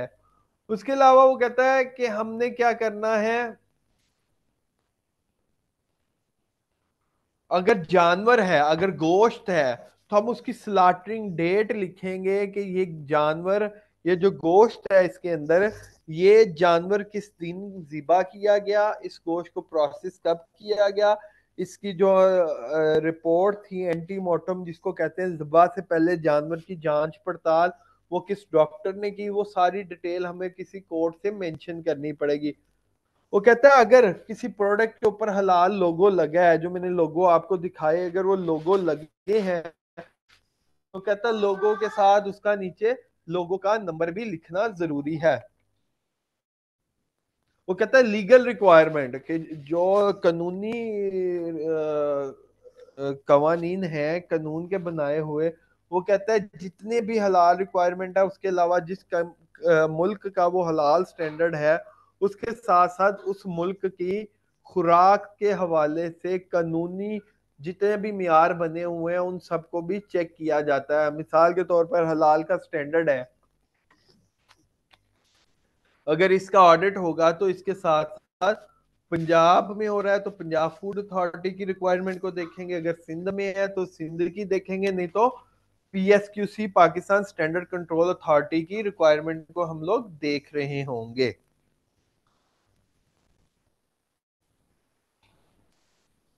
ये था मुख्तसर सा इंट्रोडक्शन पाकिस्तान हलाल स्टैंडर्ड का जो फूड की रिक्वायरमेंट के हवाले से था।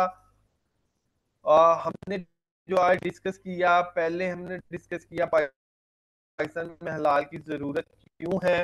फिर उसके बाद हमने देखा कि पाकिस्तान में कौन कौन सी सर्टिफिकेशन बॉडी है जो प्रोवाइड कर रही हैं, हलाल सर्टिफिकेशन दे रही हैं। फिर उसके साथ साथ हम लोगों ने ये चीजें भी देखी कि कौन से सोर्स हैं हलाल के और कौन से सोर्स हैं नॉन हलाल के, उन चीजों को भी हमने वेरीफाई किया।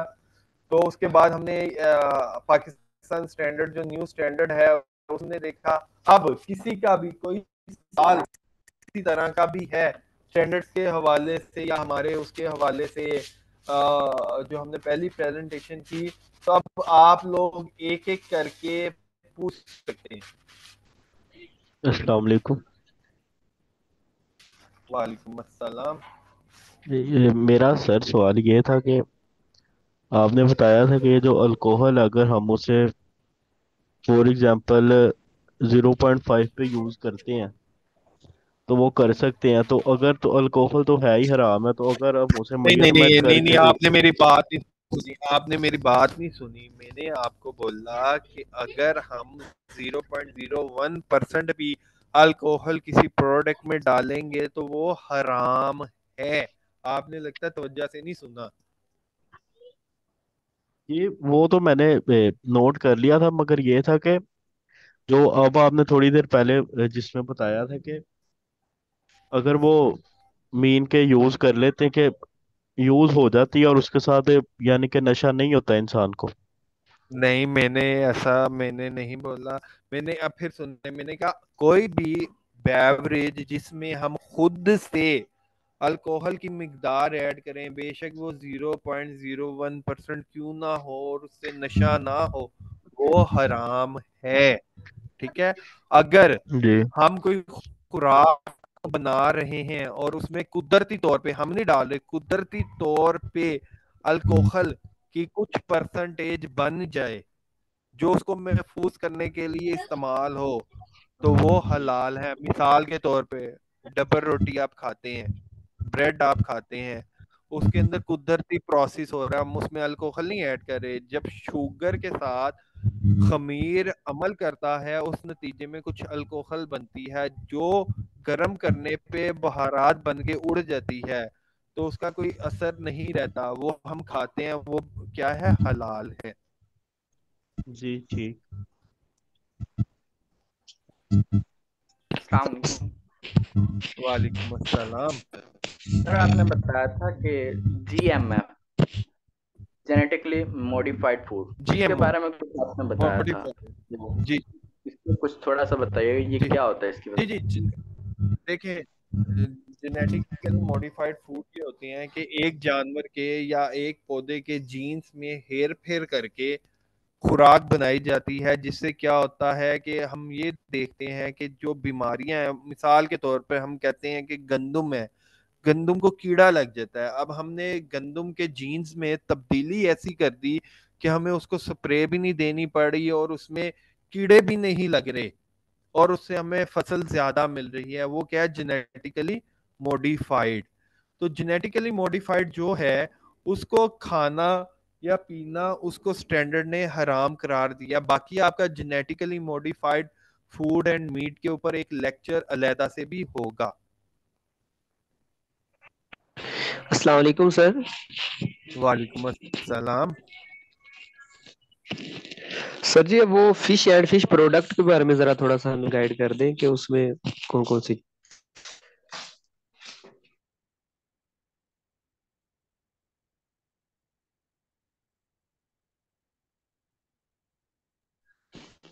सर आपकी आवाज नहीं आ रही सर जी, आवाज नहीं आ रही।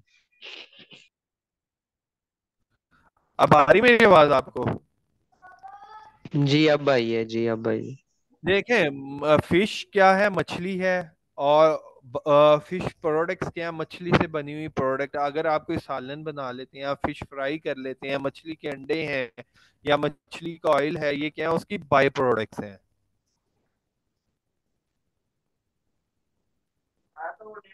अस्सलाम वालेकुम सर। वालेकुम अस्सलाम। सर ये आपने बताया था एमपीबीएस के बारे में, ये थोड़ा सा इसके बारे में दोबारा से बता दीजिए, और फूड प्लांट्स के बारे में थोड़ा देखिए, सा बता दीजिए। किसके बारे में? ये फूड प्लांट जिसके बारे में आपने बताया था कि प्लांट में से कौन से जो है ये हलाल वगैरह इस तरह से कुछ बताया था आपने।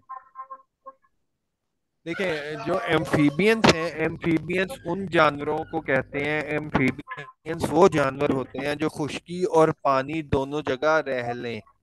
ऐसे जानवर ठीक है। जो पानी में भी रहें और खुश्की में भी रहें, उनको क्या कहते हैं? एम्फीबियन। उनकी मिसाल क्या है? कछुआ है, पानी में भी रहता है, खुश्की में रहता है। मगरमच्छ है, पानी में भी रहता है, खुश्की में भी रहता है। मेंढक है, पानी में भी रहता है, खुश्की में भी रहता है। ये क्या है? एम्फीबियंस है। एम्फीबियन ऐसे जानवर जो पानी और खुश्की दोनों में रहें। और जो आपने बात की प्लांट्स कौन कौन से हलाल हैं, कौन कौन से हराम हैं, उनकी डिटेल प्रेजेंटेशन में लिखी हुई है विद नेम। वो प्रेजेंटेशन में अभी आपको शेयर कर दूंगा, आपको वो नाम पढ़ के उधर से पता चल जाएगा। अस्सलाम वालेकुम वालेकुम अस्सलाम। सर, ये डाइटरी के हवाले से बता दें, डाइटेरिया के हवाले से जहाँ तो बताया था। डाइटरी सप्लीमेंट्स, सप्लीमेंट्स क्या होते हैं? खुराक से हट के कोई अजाफी चीजें हम अपनी खुराक में लें जिनसे हमारी सेहत क्या है? बेहतर हो जाए, उनको क्या कहते हैं? सप्लीमेंट। सप्लीमेंट मीन खुराक से हट के। अब सप्लीमेंट्स क्या होते हैं? सप्लीमेंट प्रोटीन्स होती हैं। अब क्या होते हैं, हम जिम में जाते हैं तो हमें वहां पे लोग क्या कहते हैं कि आप लोग सप्लीमेंट्स लें। जो सप्लीमेंट्स हैं बेसिकली वो प्रोटीन इन नेचर होती हैं। हम वे पाउडर ले लेते हैं तो वो क्या है? Dietary supplement.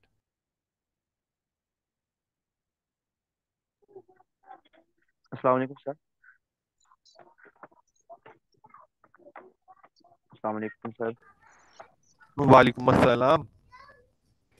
सर ये जिम वगैरह के अंदर जो प्रोटीन इस्तेमाल की जाती है, हमने कई सारी ऐसी वीडियोस देखी हैं कि जो प्रोटीन जो इस्तेमाल की जाती हैं वो मतलब कि वो कीड़े मकोड़ों से शायद हमने तो देखा है कि ये बनाई जाती है, तो इनके बारे में क्या है? देखें, मैंने आपको दो चीजें बताई। मैंने कहा अगर ये चीजें हलाल जानवरों से, हलाल जानवर की कैटेगरी आपको बता दी कौन से हैं, जी सर। ठीक है। जी जी। अब प्रोटीन, कीड़े बहुत अच्छा सोर्स है प्रोटीन का, लेकिन अभी जो हम प्रोटीन लेते हैं वो कहाँ से लेते हैं? मिल्क से लेते हैं। मिल्क प्रोटीन, उसको मिल्क ठीक है। को ड्राई करके उसमें से प्रोटीन एक्सट्रैक्ट करके वो मिल्क पाउडर के तौर पे हम एज ए सप्लीमेंट में देते हैं।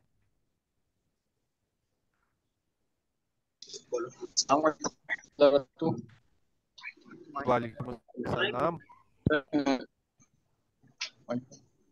अस्सलाम वालेकुम वरहमतुल्लाहि वबरकातुह। सर मेरा वालेकुम सवाल ये है अस्सलाम। कि आपने एक्वाटिक एनिमल्स के बारे में बताया कि जिन मछलियों के पास स्केल्स होते हैं, तो पुराने स्टैंडर्ड के मुताबिक आपने बताया कि उसके ऊपर हर मजहब वाले को रियायत थी कि वो उसके मुताबिक इस्तेमाल करे ना करे, लेकिन नए स्टैंडर्ड के मुताबिक आपने बताया कि उसके ऊपर लिखना पड़ेगा कि इसके अंदर स्केल्स शामिल हैं या नहीं। तो दोनों में फर्क किस तरह हो गया? तो दोनों में तो ये रियायत शामिल हुई कि देखें, दूसरे मजहब वालों नहीं को नहीं, रियायत होगी, फर्क कैसे करेंगे? मैंने आपको बताया पहले जो स्टैंडर्ड था ना, पुराना स्टैंडर्ड, पुराने स्टैंडर्ड में लिखा था फिश आर हलाल। जस्ट ये वर्ड लिखा हुआ था कि मछलियां जो हैं हलाल हैं, और नीचे लिखा हुआ था कि हर फिकाए मजहब वाला अपने अकीदे के मुताबिक उसको इस्तेमाल करे। पिछले स्टैंडर्ड में श्रिम्प्स के बारे में नहीं लिखा हुआ था। हम मोस्टली लोग कहते थे झींगे खाना हराम है, लेकिन जो नया स्टैंडर्ड है उसने क्या किया, उसने लिख दिया कि fish with and without scale हलाल। उसने वो जो वर्ड था कि स्कूल ऑफ थॉट कि हर बंदा अपने मतलब फिक्का के मुताबिक इस्तेमाल करे, उसको खत्म कर दिया उसने। फिश की जगह उसको मजीद बेहतर अंदाज में लिख दिया fish with scale and without scale हलाल एंड श्रिम्प आल्सो हलाल। अस्सलाम वालेकुम सर। वालेकुम अस्सलाम। सर मेरा ये सवाल है थे जैसे कल उन्होंने ये बताया था कि कुछ तो जो एक्रेडिटेशन करने वाली जो देने वाली कंपनी है वो तो रजिस्टर्ड हैं जैसे, तो और कई कंपनियां हैं जो रजिस्टर्ड नहीं है लेकिन वो भी दे देती है एक्रेडिटेशन। तो अगर कोई इस तरह कोई बनाने वाली कंपनी है कि जो जिसने रजिस्टर वाली कंपनी से नहीं लिया हुआ दूसरों से लिया हुआ है, तो क्या वो यहाँ पर माना जाएगा या उनके खिलाफ कुछ रूल के खिलाफ करने वाला इधर यहाँ पर कुछ प्ले होगा? चलें, सबसे पहले मैं आपको बता दूं जो एक्रीडेशन बॉडीज हैं वो रजिस्टर्ड करती हैं सर्टिफिकेशन बॉडीज को, ठीक है। अब जो सर्टिफिकेशन दे रही हैं, जो आपका कहने का जो आपका सवाल है ना वो ये है कि जो सर्टिफिकेशन बॉडी एक्रीडेटेड हैं वो तो 11 हैं। जो सर्टिफिकेशन बॉडीज एक्रीडेटेड नहीं है उनका हलाल सर्टिफिकेट माना जाता है कि नहीं माना जाता? हलाल सर्टिफिकेट सबका माना जाता है। देखें, अब जो हलाल का ऑडिट होता है उसमें एक टेक्निकल एक्सपर्ट होता है और एक मुफ्तियाने इकराम होता है। अब जो सर्टिफिकेट इशू किया जाता है वो मुफ्ती इकराम की शहादत के ऊपर दिया जाता है। बेसिकली हलाल एक शहादत है, ठीक है। वो जो मुफ्ती है हम उसको डिनाई नहीं कर सकते। अब क्या होता है, जो एक्रीडेशन का प्रोसेस है ना उसमें 4 से 5 साल लग जाते हैं आपको एक्रीडेशन लेते लेते। तो वो बंदा जिसने हलाल सर्टिफिकेशन बॉडी बनाई है अपनी, वो 5 साल बिजनेस बंद करके नहीं बैठा रहेगा। वो साथ साथ सर्टिफिकेशन देता रहेगा, साथ साथ अपनी एक्रीडेशन के लिए अप्लाई करता रहेगा। उसका सर्टिफिकेट हर जगह माना जाएगा। बस कुछ जगहों पे जहाँ पे रेगुलेटरी बॉडी कह दे जी हमें तो एक्रीडेटेड चाहिए, वहां पे आपको फिर करना पड़ता है। या बाज दफा एक्सपोर्ट करते हुए आपको बाहर के मुल्क मटेरियल बेचते हुए थोड़ा मसला आता है, अदरवाइज दोनों सर्टिफिकेट माने जाते हैं। जी सर, ये सवालों के बाद और भी लेक्चर है क्या, बस इतना ही है? मेरा तो लेक्चर इतना ही है और अब बाकी आपका मेरे ख्याल में स्केड्यूल मुरतब हुआ हुआ है। उसमें मेरे ख्याल में कल परसों 5-6 दिन का जी, ट्रेनिंग कोर्स लेक्चर दिन से शेड्यूल शेयर किया हुआ है ग्रुप में, हम दोबारा भी शेयर कर देंगे। अब अगला लेक्चर हमारा पीर वाले दिन है, रात 8 बजे शुरू होगा। आज का लेक्चर जी जी, हमारा वो तो कंप्लीट हो गया। सवालात आप लोग जैसे कर रहे हैं, अगर करना चाहें तो आप कर सकते हैं। उससे पहले मैं एक दो वजाहतें भी कर लूँ क्योंकि अभी कुछ लोग लेफ्ट हो जाएंगे। वो ये कि आज जो भी हलाल और हराम की हवाले से चीज़ें बयान हुई तो ये सब स्टैंडर्ड के मुताबिक बयान हुई है। ये दारुल इफ्ता अहले सुन्नत की इसमें कोई मौक़िफ़ वगैरह वो नहीं है। ये अली भाई ने जो कुछ भी बयान किया ये स्टैंडर्ड के मुताबिक बयान किया है और जो इंडस्ट्री में जो इस्तेमाल होता है उस लिहाज से है। तो दारुल इफ्ता से अपना किसी भी शरई मसले के हवाले से आप दारुल इफ्ता से अलग से रहनुमाई लेंगे उसको समझने के लिए। आज के बयान करदा जो लेक्चर है इसमें से आप कोई शरई मसला अखज नहीं करेंगे। एक ये जी। बात है। अस्सलाम वालेकुम। और अस्सलाम वालेकुम रहमतुल्लाहि। वालेकुम अस्सलाम। वालेकुम सलाम। वालेकुम अस्सलाम। सर मैं इस वाले से पूछना चाह रहा था, थोड़ी देर पहले जो हमारा लेक्चर चल रहा था ई कोड्स के बारे में, बाज़ औक़ात बसा औक़ात ऐसा भी होता है कि ये बातें भी सुनने को मिलती हैं कि ई कोड्स जो हैं इनमें बाज़ औक़ात कुछ ऐसी चीज़ों में जो ई कोड्स का जो इस्तेमाल किया जाता है उनमें यानी इनको हाइड करने के लिए कि हम जो है ना एक जिसको हम यूं भी कह सकते हैं कि खंजीर के कुछ इंग्रेडिएंट्स इसमें इस्तेमाल किए जाते हैं। तो बेसिकली उसका नाम लिखने की बजाय ये ई कोड्स इस्तेमाल करते हैं। तो क्या ई कोड्स में से कोई ऐसा कोड है भी इस हवाले से, यानी जो वाकई तौर पे ऐसा किया जाता है, या ये एक अफवाह के तौर पे हम चलें? देखें, जो ई कोड है ना ये किसी इंग्रेडिएंट को छुपाने के लिए नहीं बल्कि रहनुमाई के लिए दिया जाता है। मिसाल के तौर पर मैंने आपको बताया कि हम फैट इस्तेमाल कर रहे हैं। अब अगर हमें उसका ई कोड पता है तो हम जी आसानी से पता कर सकते हैं कि ये जो फैट है ये जानवर से है या पौधे से है। अगर जानवर से है तो कौन से जानवर से है। तो ई कोड बेसिकली किसी चीज को हाइड करने के लिए नहीं बल्कि तमाम मुल्कों में रहनुमाई के लिए होता है कि अगर मिसाल के तौर पर पाकिस्तान में हम फैट यूज कर रहे हैं उसको हम चिकनाई कह रहे हैं, यूरोप में हम उसको लॉर्ड कह रहे हैं और मुख्तलिफ मुल्कों में कुछ और नाम से पुकारा जा रहा है। अगर हम ई कोड लिख देंगे तो तमाम लोगों को आसानी से अंडरस्टैंडिंग हो जाएगी ये क्या है। जितना मैंने आपको 4 ई कोड दिखाए थे शुरू में जिसमें एक जेलाटिन का था, अब मैंने उसका सोर्स भी बता दिया। जेलाटिन या तो जानवरों की हड्डियों से बनेगी या खाल से बनेगी या सुअर से बनेगी। तो उसका ई कोड जब लिखा होगा तो आपको पता चल जाएगा कि ये जेलाटिन है। अब कहाँ से आई है उसके पीछे फिर आपको रिसर्च करनी पड़ेगी कि हलाल जेलाटिन है या हराम जेलाटिन है। और सर दूसरा एक मेरा ये जी सवाल सर, था कि अभी जो आपने बात की कि मतलब हलाल हो स्टैंडर्ड है, सकता है इसमें। हलाल स्टैंडर्ड के तहत जब किसी भी चीज़ को सर्टिफिकेट जारी कर दिया जाता है कि वो हलाल है, तो आपसे अभी थोड़ी देर पहले एक इस्लामी भाई ने ये भी सवाल किया था कि अल्कोहल के हवाले से, तो बाद ऐसी चीज़ें भी मिलती हैं जिनमें बाज़ाब्ता तौर पे अल्कोहल शामिल की जाती है, ऑटोमेटिकली वो जनरेट नहीं होती बल्कि उनमें शामिल की जाती है। तो क्या उनके हवाले से भी हलाल स्टैंडर्ड जैसे पाकिस्तान स्टैंडर्ड है, ये उनको या जितने भी अदारे हैं जो सर्टिफिकेट जारी करते हैं, तो क्या ये उनको जारी कर देते हैं कि ये हलाल प्रोडक्ट है? कहीं ऐसी चीज़ें आपको इस वक्त पाकिस्तान में मिलेगी जिनके ऊपर जो है बाज़ाब्ता तौर पर में अल्कोहल यानी ऐड किया जाता है, यानी खुद जनरेट नहीं होता? तो क्या उनके वाले से फिर पाकिस्तान की गवर्नमेंट या जो अदारे हैं वो इसके ऊपर एक्शन लेते हैं, या क्या उसके वाले से क्या होता है? इसके वाले से थोड़ा सा ब्रीफ कर दें। देखिए, आप मेरी बात सुनिए, अगर आपको आपने तवज्जो से सुना हो, मैंने आपको बताया अगर किसी भी खुराक में खुद से अल्कोहल डालेंगे, किसी भी खुराक में अगर खुद से अल्कोहल डालेंगे तो वो क्या है, हराम है।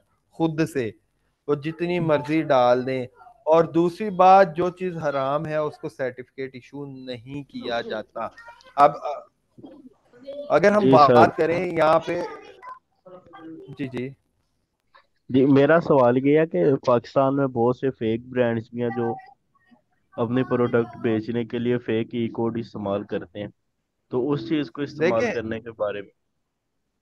देखें ई कोड जो है ना, ई कोड फेक नहीं होते, ठीक है। ई कोड जो लिखा होगा वही होगा। अगर कोई फेक प्रोडक्ट है ना, उसके लिए दो चीजें हैं, रेगुलेटरी बॉडीज बैठी हैं जो उनकी इंस्पेक्शन कर रही हैं। रेगुलेटरी बॉडी क्या करती हैं, सालाना प्रोडक्ट के सैंपल उठाती हैं। वो सैंपल उठा के उस बेस में, आपने देखा होगा जी, फूड अथॉरिटी के दिन ब दिन आ रहे होते हैं। आज बोतलों बनाने वाली फैक्ट्री में छापा, जैली बोतलें बनाने वाली पे, जाली दूध बनाने वाली फैक्ट्री पे, तो वो रोज सर्कुलेट कर रही होती हैं। अगर कोई 2 नंबर चीजें बना रहा है तो उसके लिए रेगुलेटरी बॉडीज हैं।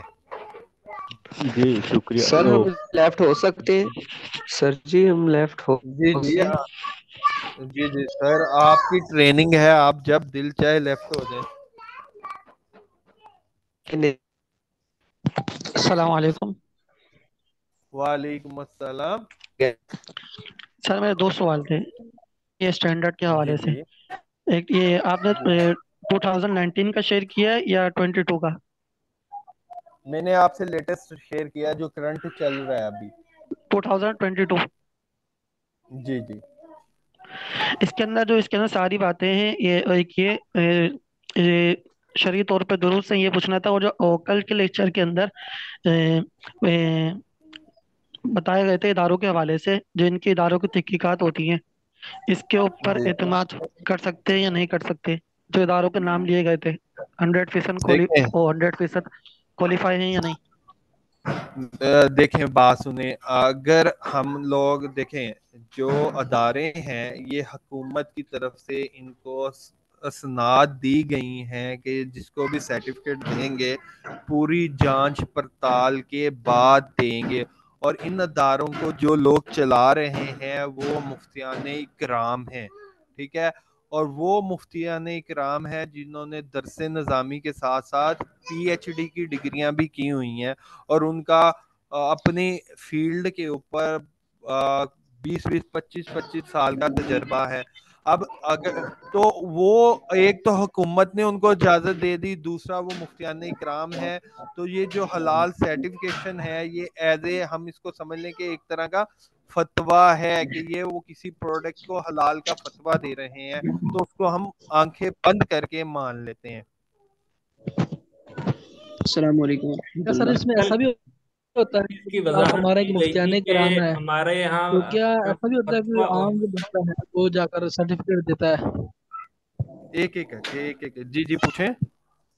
सर जिस तरह आप ये फरमा रहे हैं कि मुफ्तियाने कराम ही उसमें होते हैं, क्या ऐसा भी कभी हुआ है कि मुफ्तियाने कराम के अलावा भी हो कि जो ऑडिट करने के लिए जाते हो और वो सर्टिफिकेट जारी करते हैं जो? नहीं नहीं, ऐसे नहीं होता। हलाल के स्टैंडर्ड की रिक्वायरमेंट है कि मुफ्तियान इकराम का होना लाजमी है, टेक्निकल एक्सपर्ट और मुफ्तियान इकराम। अभी पिछले दिनों मैंने एक ऑडिट किया था, तो मेरे पास कोई मुफ्ती साहब मौजूद नहीं थे, तो मैं कैसर भाई को अपने साथ ले गया था। कैसर भाई ने मेरे साथ विटनेस किया था पूरा ऑडिट के, हलाल का ऑडिट कैसे होता है और मुफ्तियान इकराम की कहाँ कहाँ जरूरत पेश आती है। और आपने अस्सलाम पीछे वालेकुम बात की रहमतुल्लाह। थी फूड इंग्रेडिएंट्स के बारे में, हलाल। तो ये जो मशीनें बनती हैं, क्या इसमें ये हलाल पॉसिबल है मशीनों में? देखें, अगर फूड ग्रेड मटेरियल यूज हो रहा है, फूड ग्रेड मटेरियल कहते हैं हम SS316 और कुछ कैटेगरी हैं SS मटेरियल की, वो food grade material easily cleanable है। अगर उसमें नजासत भी लग गई है तो उसको शरिया असूलों के मुताबिक साफ करें तो उसमें नजासत नहीं रहती, तो उसको हम फूड ग्रेड मटेरियल कहते हैं मशीनरी के हवाले से।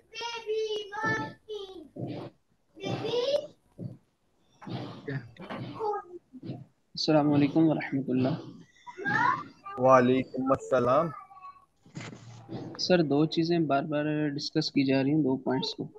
अगर हम इनको ऐसे ले लें कि अल्कोहल, जैसे आपने पहले भी कहा और दो तीन बार इसको आपने रिपीट भी किया, अगर इसको हम ऐसे ले लें कि जो अल्कोहल नेचुरली प्रोड्यूस हो जाती है, ठीक है, तो उसके ऊपर तो हम कुछ नहीं कह सकते। लेकिन अगर हम अपने तौर पर अगर उसमें कुछ भी मिकदार की या कोई भी क्वांटिटी हम उसमें डालेंगे, तो फिर इस सूरत में इस जो हमारा पूरा पाकिस्तान का एक हलाल का सेटअप है, उसके तहत हम उसको कहेंगे कि ये हराम हो चुकी है।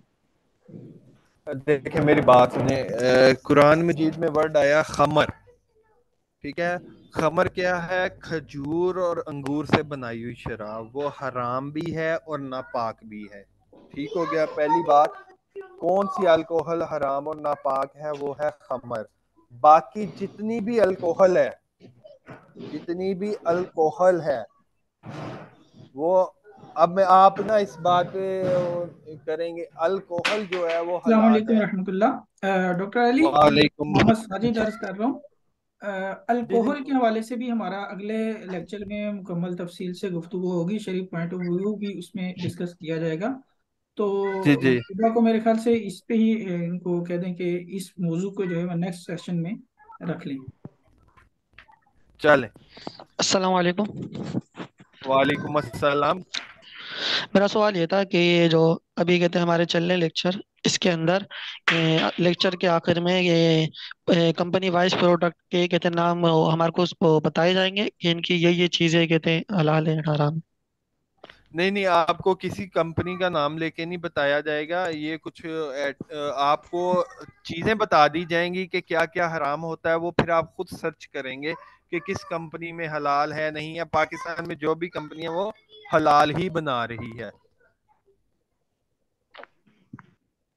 सर, एक प्रोडक्ट यहाँ पे मरी जो कंपनी है, इसके वाले से भी आप देख सकते हैं। काइंडली मैंने चेक किया इंटरनेट पे, तो मुझे तो इसके वाले से काफ़ी ज़्यादा उसमें लिखा है उसमें कि जी ये जो करते हैं। देखिए, हमने हमने स्टैंडर्ड की क्लास पढ़ी बेवरेजेस के हवाले से। हमने कहा नॉन अल्कोहलिक बेवरेजेस आर हलाल। अब मरी ब्यूरी जो है वो नॉन अल्कोहलिक भी बना रही है और अल्कोहलिक भी बना रही है। जो उनकी अल्कोहलिक बेवरेजेस हैं जिसमें 0.53%, 8% अल्कोहल है, वो हराम है। उसका प्लांट सेपरेट है। पाकिस्तान में सिर्फ एक ही प्लांट है जिसको गवर्नमेंट ऑफ पाकिस्तान ने परमिशन दी हुई है नॉन अल्कोहलिक प्रोडक्ट बनाने के लिए गैर मुस्लिमों के लिए, और उसके अगेंस्ट में कोटा परमिट इशू होता है। ये आपका अल्कोहल का लेक्चर सेपरेट है, लेकिन हमारी क्लास में आया अल्कोहलिक बेवरेज जिसमें अल्कोहल शामिल है, नॉन अल्कोहलिक बेवरेज जिसमें अल्कोहल शामिल नहीं है। तो दूसरा सर, मैं ये पूछना चाह रहा था कि अद्वियात के अंदर जो मेडिसिन होती हैं उनके अंदर बाज़ औक़ात अल्कोहल का बाज़ाब्ता तौर पे मतलब उनको खुद शामिल किया जाता है। एक तो है ना वो, मैं आप पहले बात हुई है अल्कोहल कि के हवाले से अगर अगला बात अल्कोहल वाले आप मेरी सवालात अगले बात लेक्चर में करें। आप मेरी बात सुनिए। हमने बात की आज फूड की, मैंने आपको फूड का बताया। मैंने कहा आज जो हम रहेंगे फूड पे रहेंगे, बाकी कॉस्मेटिक फार्मास्यूटिकल अलग कैटेगरी है, उसमें अलहदा हुक्म है। कुछ अदवायात में अल्कोहल डलती है। बेसिकली अल्कोहल होती क्या? सबसे पहले बेसिकली ये हाइड्रोकार्बन हैं। कार्बन और हाइड्रोजन के बॉन्ड जब किसी भी चीज के साथ लग जाते हैं तो वो अल्कोहल बना देते हैं। जरूरी नहीं वो अल्कोहल पीने वाली हो। अल्कोहल के मुख्तलिफ इस्तेमाल हैं, इंडस्ट्री में भी हो सकता है। आप साबुन सैनिटाइजर यूज करते हैं, वो भी अल्कोहल है। आप इंजेक्शन के बाद स्प्रिट लगाते हैं, वो भी अल्कोहल है। तो अल्कोहल के डिफरेंट शरई असूल हो सकते हैं।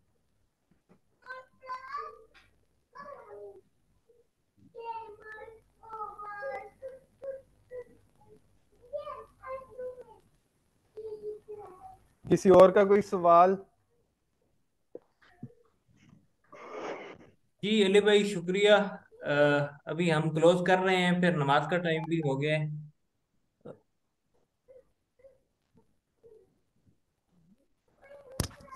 किसी इस्लामी भाई का अगर कोई सवाल है तो 5 मिनट हैं, उसके बाद फिर हम क्लोज।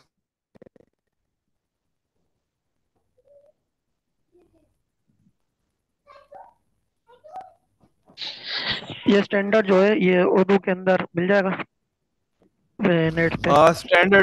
स्टैंडर्ड इंग्लिश में मिलेगा, और जो स्टैंडर्ड हैं वो पेड होते हैं। इसको पाकिस्तान स्टैंडर्ड अथॉरिटी इशू करती है, ये किसी को भी स्टैंडर्ड नहीं देती, क्योंकि इनका जो जरिया माश है, इनका जो रेवेन्यू है स्टैंडर्ड बेच के मिलता है।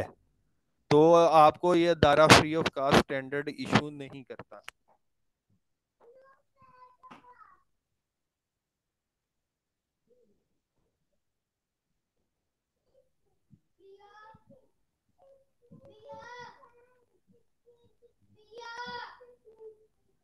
किस